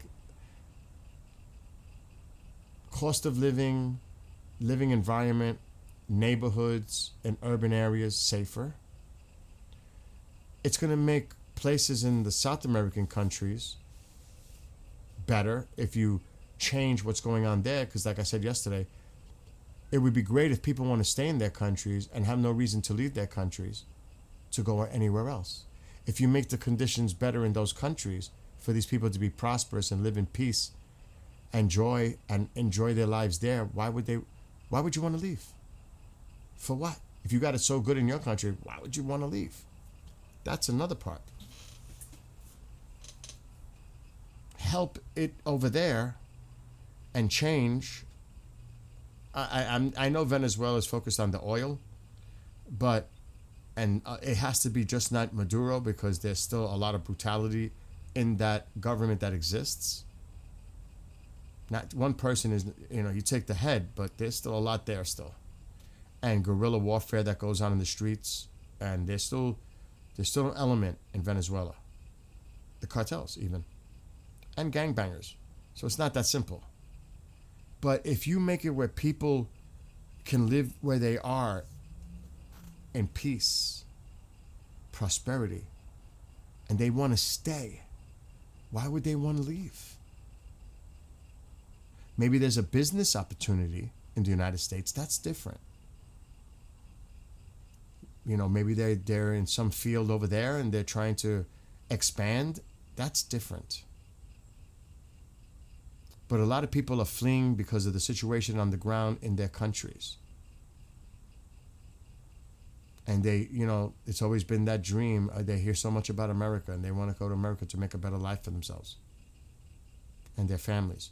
That's not necessary if you make the conditions in those countries better for them to say, screw that, I'm staying right here. I'm doing just fine right here. You know what I mean? That's a big part of it too. And if you do that, the border becomes much, much, much less of an issue. Because nobody wants to come. Just because they have it so good where they are. But the cartels is the equation that needs to be removed. Because they're the ones that are controlling all the trafficking, all the movement of every fucking thing. And Mexico is so controlled by the cartels, the politicians, the government, the whole structure, they fear the cartels. They fear literally for their lives because the cartels control everything. Mexico is really run by the cartels. Really. It's a puppet government. The strings are pulled by the cartels. They are the dominant controlling factor in Mexico. That's a fact. Got to remove that. Remove it. They're a terrorist organization. They are labeled as terrorists. The cartels are terrorists. They terrorize other countries. They terrorize our country. They are terrorists. Plain and simple. Treated as such. That's why I said all that energy that was put into Iran to apply pressure over the nuclear, if we're at reset right now with Iran, all that could have been avoided. We should have just been talking to them diplomatically. We didn't have to have all this happen to reach this point right now to start negotiating with them on exactly what we wanted to negotiate with them to begin with. I would say, and this is just me, I would take all that presence of carriers, because they don't have no ability, put it in the Gulf of America, put it off the Pacific, surround Mexico. Remember, they share a border, so you can get them from our border areas coming in from the United States. You can do it by sea,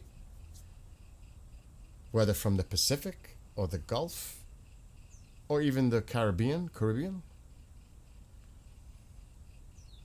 and surround them and take them out. Now, don't you think that would be more vital to America's national security interest than Iran? Even though the nuclear threat is... Mexico is a direct threat. I would emphasize my shit on Mexico. I've been saying this for 10 years at least. Now, I'm all for that.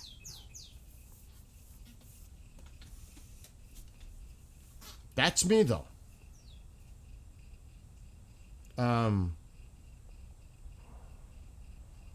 Yes, exactly, Marianne. I totally agree.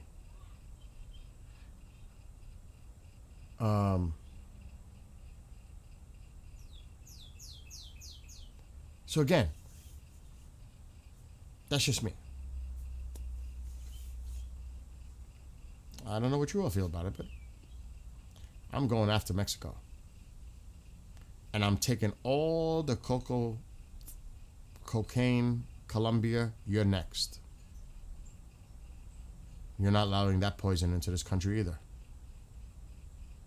I want to do some cleanup in our hemisphere. Make it safe for citizens here across the board. But that's just me. And it may sound extremist, but that's...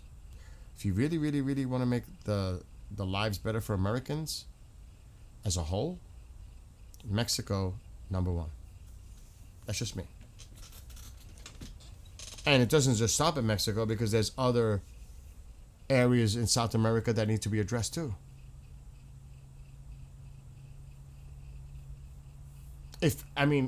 I think we need to secure our hemisphere before we think about thousands of miles away. Take care of what's at home first. Truly. A lot of benefits can come from relationships, better relationships with South American countries, Central America, the Panama Canal. We need to take care of business at home. And in a way, like I said, I put a lot of my heart into this whole Iran thing for the Iranian people thing. But if this comes to some kind of resolution, whatever it is, we need to put this in the rearview mirror and start focusing on domestic policies, things that Americans, for America. I'm just saying that because it's true. We have to concentrate on making lives better for Americans. All of us. No? Nobody's going to do it for us. Nobody's going to care about us. We have to care for ourselves. Just like the people in the UK. They have to stand up for what they have to do to unite that country. And that could be said in other countries. And you push, like I said, you push people too far. That's the last thing you want, because that's just going to bring unrest. But that's not, what do you expect people to do at what certain point? They can't take no more. Unrest is inevitable. It is the duty of the government to prevent the unrest because of the policies they put into place. Do you know what I mean? So you could look at this in so many different ways. I don't know when BB's speech is, Greg. Mark, we need to start. Cuba's next. Cuba's definitely next, Mark. But I still think Mexico is bigger, but Cuba's next. Yes. Do you guys remember, and I'm going to get off soon because I got so much to do. Do you remember even in the Godfather 2 movie? And in that movie, there is an important historical reference in that movie. Havana before Fidel, before the revolution. Think how it was, so open, tourism, the people there making money. You know, like, if it was definitely better conditions than it is today under the Castro regime, because his brother's now running it. A Cuba pre-Castro. For the people to live better lives economically. Yes, I agree, Mark. A Pan-American alliance. I totally agree with that. But that's just our opinion. But those people want to be liberated. They want freedom. They want to live their lives in peace and prosperity. Can you imagine opening? Because don't get me wrong. Other countries go to Cuba for tourism. Europeans, they still go. Cuba's still a tourist attraction to others, just maybe not us, but it is of value to others around the world. But again, because they don't invest, the modernization of Cuba, bringing it up to speed, that is actually a lot of economic benefit to the United States, because we can go in there, rebuild their infrastructure, bring businesses there, bring jobs there to the people of Cuba,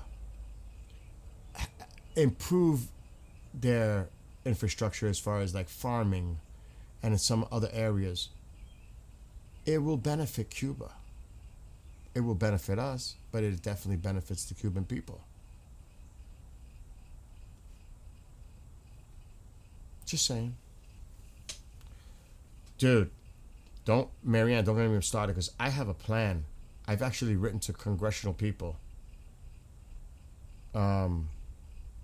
Cuba, you can't compare a little island of Cuba compared to Iran, Greg.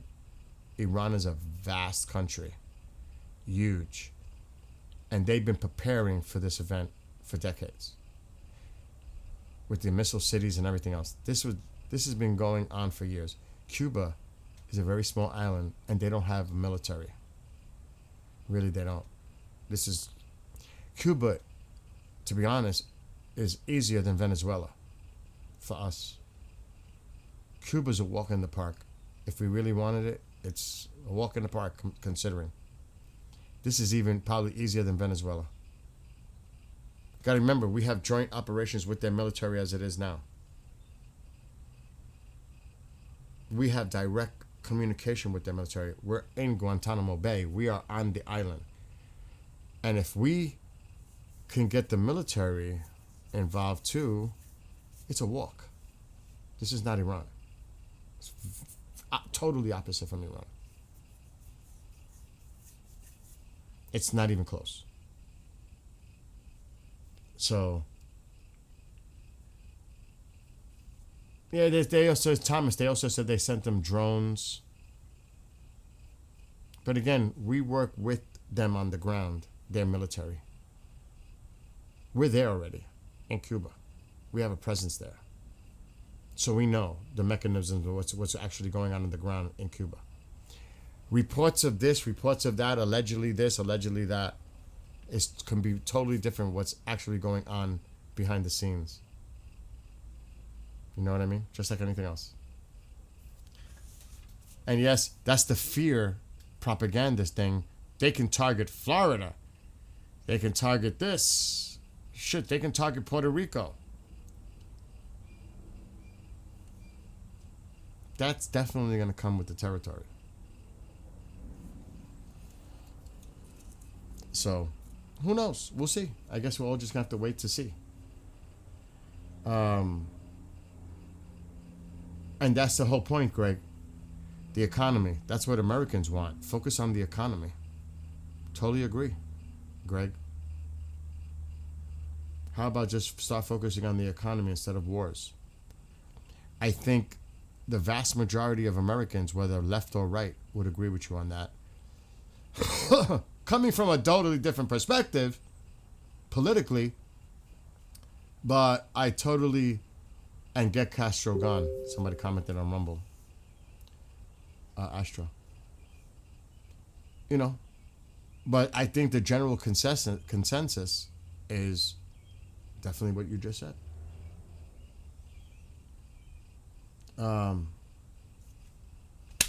But again, you guys bring up great points. I guess time will tell. You know, this has to play itself out with these negotiations that are coming now with Iran. God only knows. I mean, Israel has been put in a very, very, very difficult position. Is Israel going to... Israel has to... I don't care if people are anti-Semites, hate Jewish people, hate Israel, love Israel, whatever it is. The bottom line is, Israel is a sovereign country. They need to defend themselves.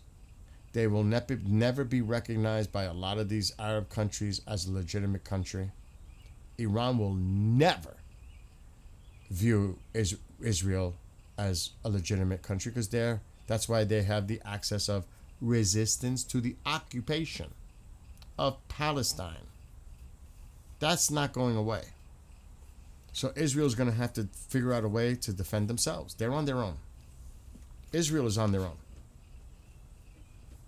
Some people would take joy on that. You know, I've seen on Amazon F Israel shirts. Or I love Israel. But I think it's going to come down to Israel is on their own. They're going to have to.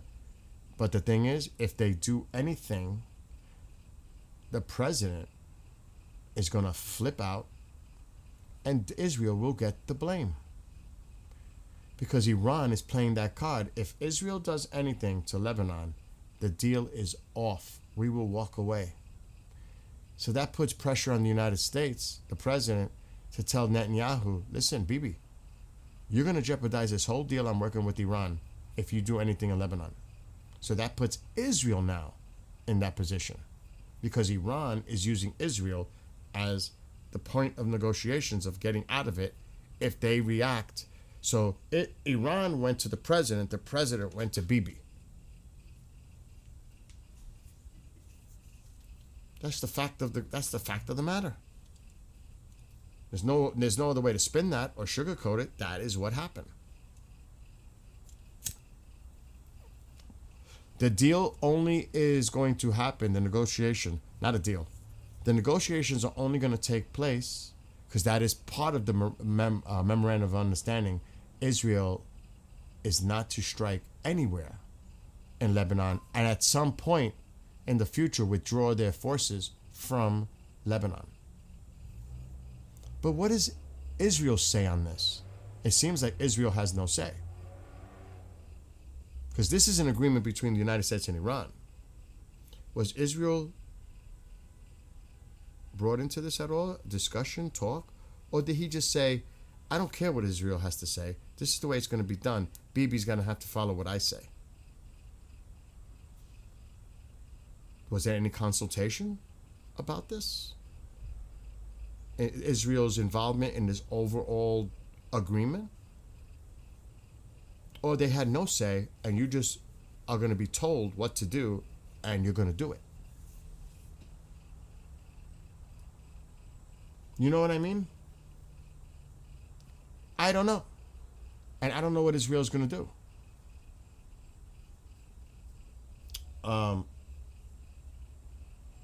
And you know, that's an interesting point, Thomas. As critical as I am about Israeli policy, now you see, you're talking like a rational person.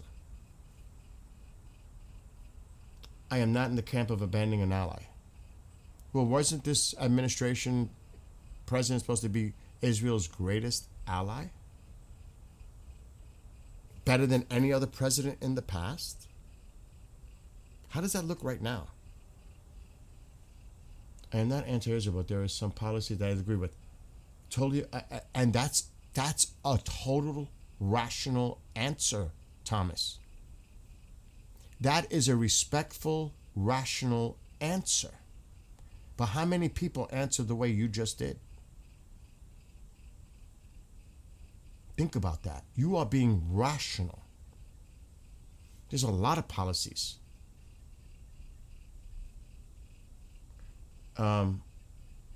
Israel can't defend themselves.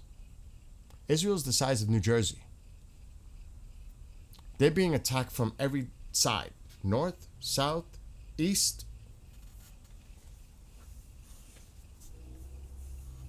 Hezbollah to the north, Houthis to the south, Iran to the east, and everything in between. They're going to have to find a way. They're going to have to definitely become more self-reliant moving forward, at least in the immediate future. But again, anything Israel does in response to, say, a drone attack, because now Hezbollah might just fuck with them. How much pressure is going to be put on Hezbollah if they send a drone or two into northern Israel and Israel's got to take it? Hezbollah is going to be like, ha ha ha, we could do this, but Israel can't do nothing, because if they do, the president is going to go after Bibi and Iran is going to pull out of the deal. So Israel is right now handcuffed. It's like that.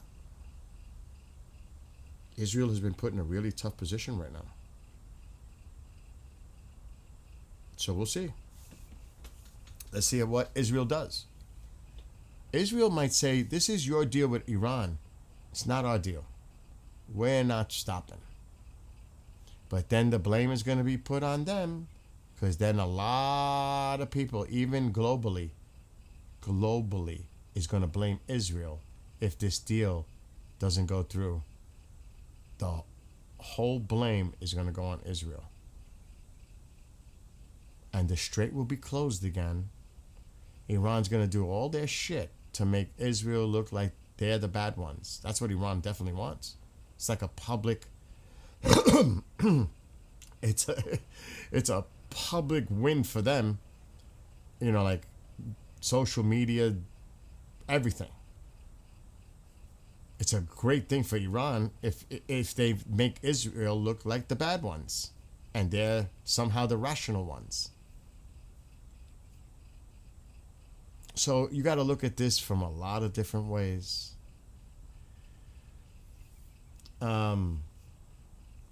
What's this now?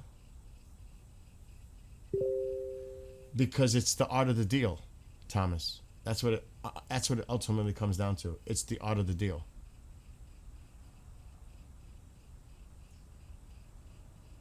Now I just see there's stuff coming out. And I gotta get off. I really gotta get off. So this is what's being put on Telegram.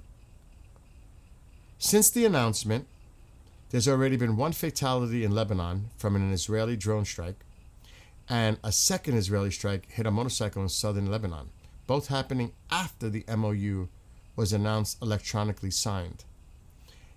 Israel's defense minister vowed that the IDF will remain in southern Lebanon and hit Iran hard if needed, despite the MOU supposedly ending the Lebanon conflict and the Iran war. So Israel's not backing down, at least publicly, in the statements. Like this. This is an Israeli IDF release of a video. They struck and killed 2 Hamas operatives, and I would not doubt at all that Iran is going to say, I guarantee it, because they've been the one that's been pushing all these buttons and having the president react to it. Oh, and by the way, Gaza is also part of this. Would you guys be surprised if Iran says now, and by the way, Gaza also has to be included in this ceasefire? Because they keep pushing and they keep getting more. The more they push, the more they get. The president, remember when it first happened in Beirut? The president frankly called Bibi and said, "Are you fucking crazy?" He had that conversation. Then it went from Beirut, it went, oh, and that includes Iran. That also includes southern Lebanon. Oh, no. Now it's going to be all of Lebanon. And the president agreed. Each one, each phase. Because he wanted the deal. I wouldn't be surprised if the Iranians say, ceasefire also means the entire region, which includes Gaza. Would you all be surprised? I wouldn't.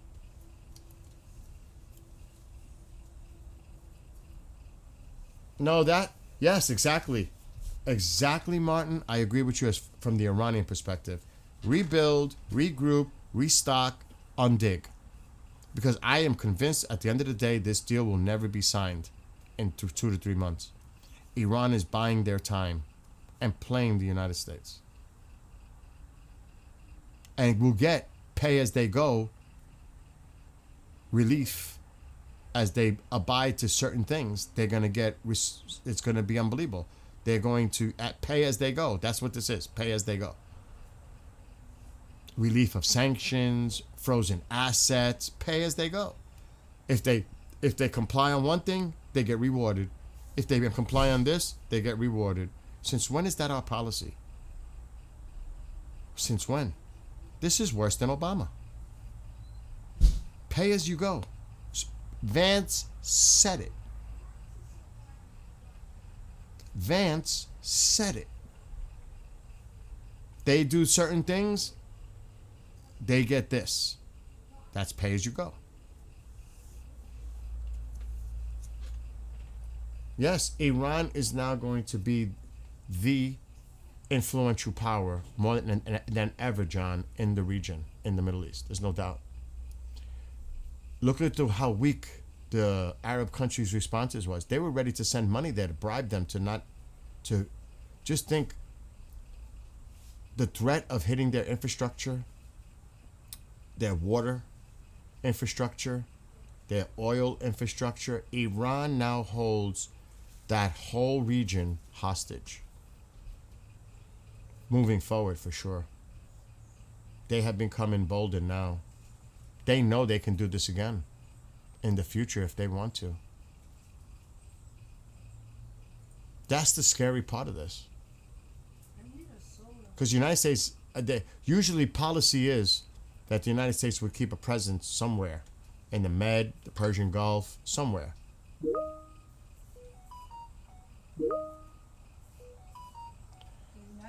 So, again, we just have to sit back, see how this plays out, because I don't think Israel's going to cooperate. Israel's going to say, we did not sign this deal. You did with them. That does not involve us. Do not involve us. Do not speak for us. We have to do what's best for our best interest for the people of Israel. This has nothing to do with you. I have to do as a responsible leader for my country to protect my people. And that's going to be the way it is. Whether people like it or not, agree or disagree with their policies, Israel's going to do that. And like I said, it's going to be where, well, Israel does that, it jeopardizes everything the United States is doing, working with Iran to make some kind of agreement and a deal. So again, ultimately, Israel is going to get blamed because Iran is going to say, look, we told you to control Israel, because they really truly think that America can control Israel. You can't even control them. How can we trust you on any deal when we told you what we want you to ask of Israel, but look what they're doing? So we're going to hold you accountable for Israeli actions. That's what's going on right now. And there's so much for deals with terrorists. I agree, John. So much for not dealing with terrorists. But we got to remember, the president even said, oh, well, we're talking to the third tier of leadership now, and they seem to be more reasonable to deal with. That's what you'll hear coming from our side. This is the way they're portraying it as. Are you crazy? That doesn't even make sense at all.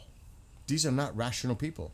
Don't you understand they can't stand the United States with the great Satan? They're never going to hold hands and embrace you. Ever. This is not a love affair like a love letter coming from Kim Jong-fatty. This is delusional. It's delusional. It really is. When you look at it, it's delusional.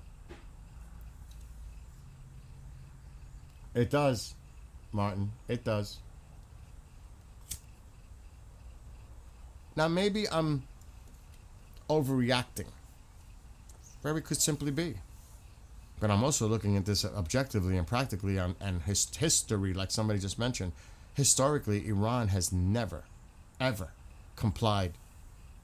Ever. At every turn. Shadow. All of a sudden you can trust them? Really? Because you think you're talking to Ghalibaf and some others? He's former IRGC. Are you not paying attention to what he's saying on the side about you?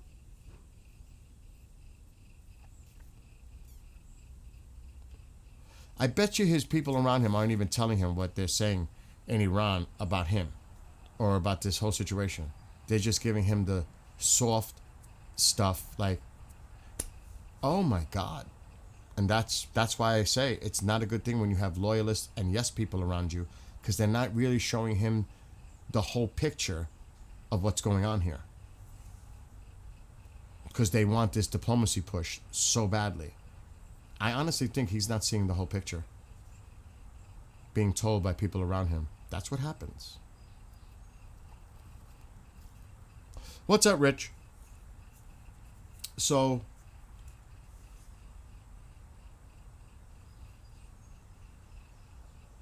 today the channels said the MOU is different from their paper. You're going to have that back and forth until we see it for ourselves. Anything you see, you take it with a piece of shit. Because we just don't know what is real, what is not real, until we actually see the release of the text of the MOU. Then we can speak about it. But right now, you could see them spinning it this way. The other one is spinning it this way. We don't know until it's officially released, and it's supposed to happen on Friday. But they say it's been signed already. Digitally signed, agreed to. Yeah, again. Yes, exactly what I just said, Martin. Don't go based on what you see today. Wait till Friday. But in between Friday and now, we got to see what Israel does. Keep an eye on that. It's a long week. It's only Monday. Friday's a few days away. A lot can happen between now and Friday. Just saying. Don't forget about that. A lot can happen between now and Friday. What if Israel hits Beirut again? Not saying they will. What if they do? What if they hit targets heavy in southern Lebanon? What if they're not showing any signs of withdrawing their troops? Or refuse to withdraw their troops? Then what? How does that work? How's Iran's response going to be?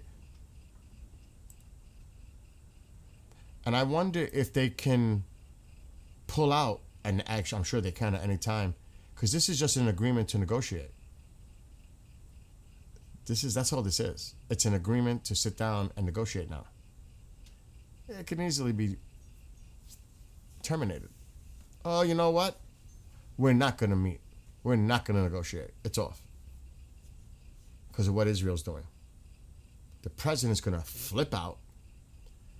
Bibi's going to get handed a new one. But what does Israel actually do? Does Israel and the people of Israel right now say that the United States has totally abandoned them? And then there's a general consensus, even among the population, and there are a lot of people that do not support Bibi Netanyahu. He could make that into one big thing for him, because that could actually unite the people of Israel with him against the United States. That could actually work in his favor, politically as well. So there's a lot of things to observe here and look at.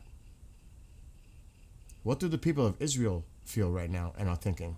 That the United States has totally abandoned them. They're making decisions for us. They're forcing us to do what he tells us to do. All because of his deal with Iran, our fucking enemy. And the proxies. So that's what I mean. This is complicated. It's only Monday. Friday's Friday. The G7 is happening. Exactly. A lot can happen, period. A lot can happen, period. All my orders ready to pick up from a locker. Now it's time for Bill to go. I got to go to the post office. I got to go to Target to get my apple juice. I got to go to Home Depot to get that piece for the bathroom. I got stuff to do. But remember, this is complicated. And anything, a wrench can be thrown into this at any time, especially by Israel. That could be the game changer in this whole thing. That's how fragile this is. And if it's fragile now, throughout the whole, if it does happen that they actually sit down and start negotiating, that's what this agreement is for. Whether it's 60 days, 90 days, that's a long time. And it's probably going to be extended because it's not going to be resolved that easily, especially when it comes to the nuclear. You're talking about some possibly months of negotiations just on that one issue. Enrichment, highly rich uranium, what happens to it? Then the IAEA's involvement, monitors, surveillance equipment, inspectors, time frames, that on a 24-hour period they can go in at any location and inspect whatever's going on there. There's so many details that have to be worked out. That's going to take time. And while all that time is going on, anything can break out. You know what I mean?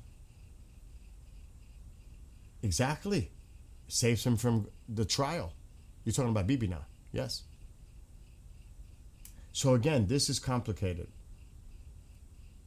And just always keep that in the back of your mind. Despite what you see and hear on any platform that you watch, just remember all those little nuances that are going on behind the scenes. The reality of the situation.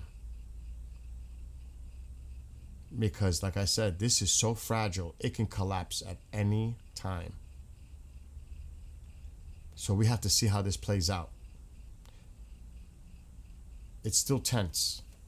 But thank God, in a way. It's exactly, we try to, and have a great one, JC and Marianne and John and Martin and all of you. But I'll just want to share one more last thing before I go, which is the crux of this whole situation and why it's important. What do you guys think I'm going to go look up right now?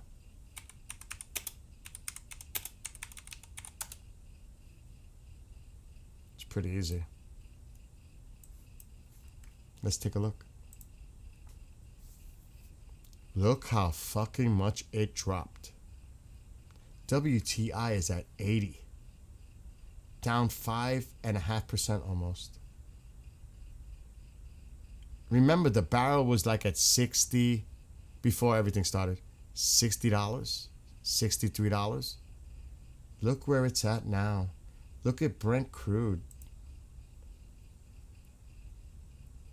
Let it load. 83. That's right, JC. You nailed it.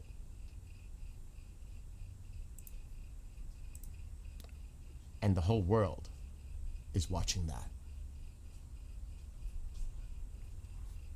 Gas is probably down to $4 if I walk out that door now.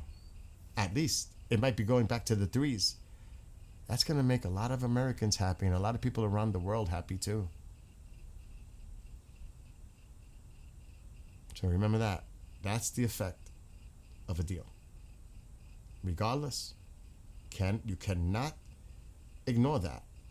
And I don't think anybody can ignore that. And that's going to sway a lot of opinion. Because when it comes down to it, it always comes down to the money and the economy. And this is summertime for us here in the United States. Vacations, travel.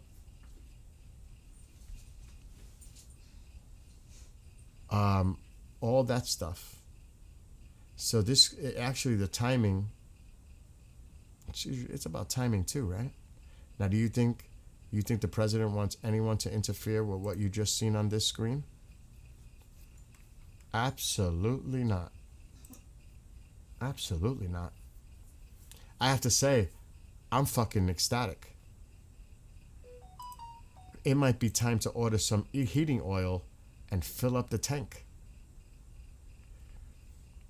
I'll wait, because if the negotiations are actually happening, like when they sit down, it's going to go lower.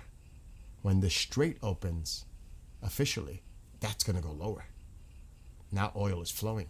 So I'm not going to jump too quick, because I have enough oil to last me a couple of months. It's going to go down more. Once that strait is open officially, and once they're sitting down and meeting and negotiating, the price is going to come down much more. Just saying. Totally being fair and objective. I'm coming now. Anyway, love to all of you. God bless you all. Have a great rest of your day. Be well, be blessed, be safe. And tonight might be a little celebratory, because, when it comes down to it, I'm an American, and I have American interests at heart for my fellow citizens. This is good for us, all of us, for the economy, prices. I'm just saying. In a very simplistic reaction, this is good. It's good news. Just saying, when I look at that.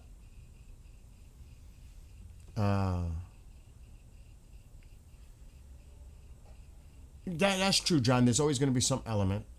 But anyway, see you later, alligator. I'm blaming Witch Moon for that one.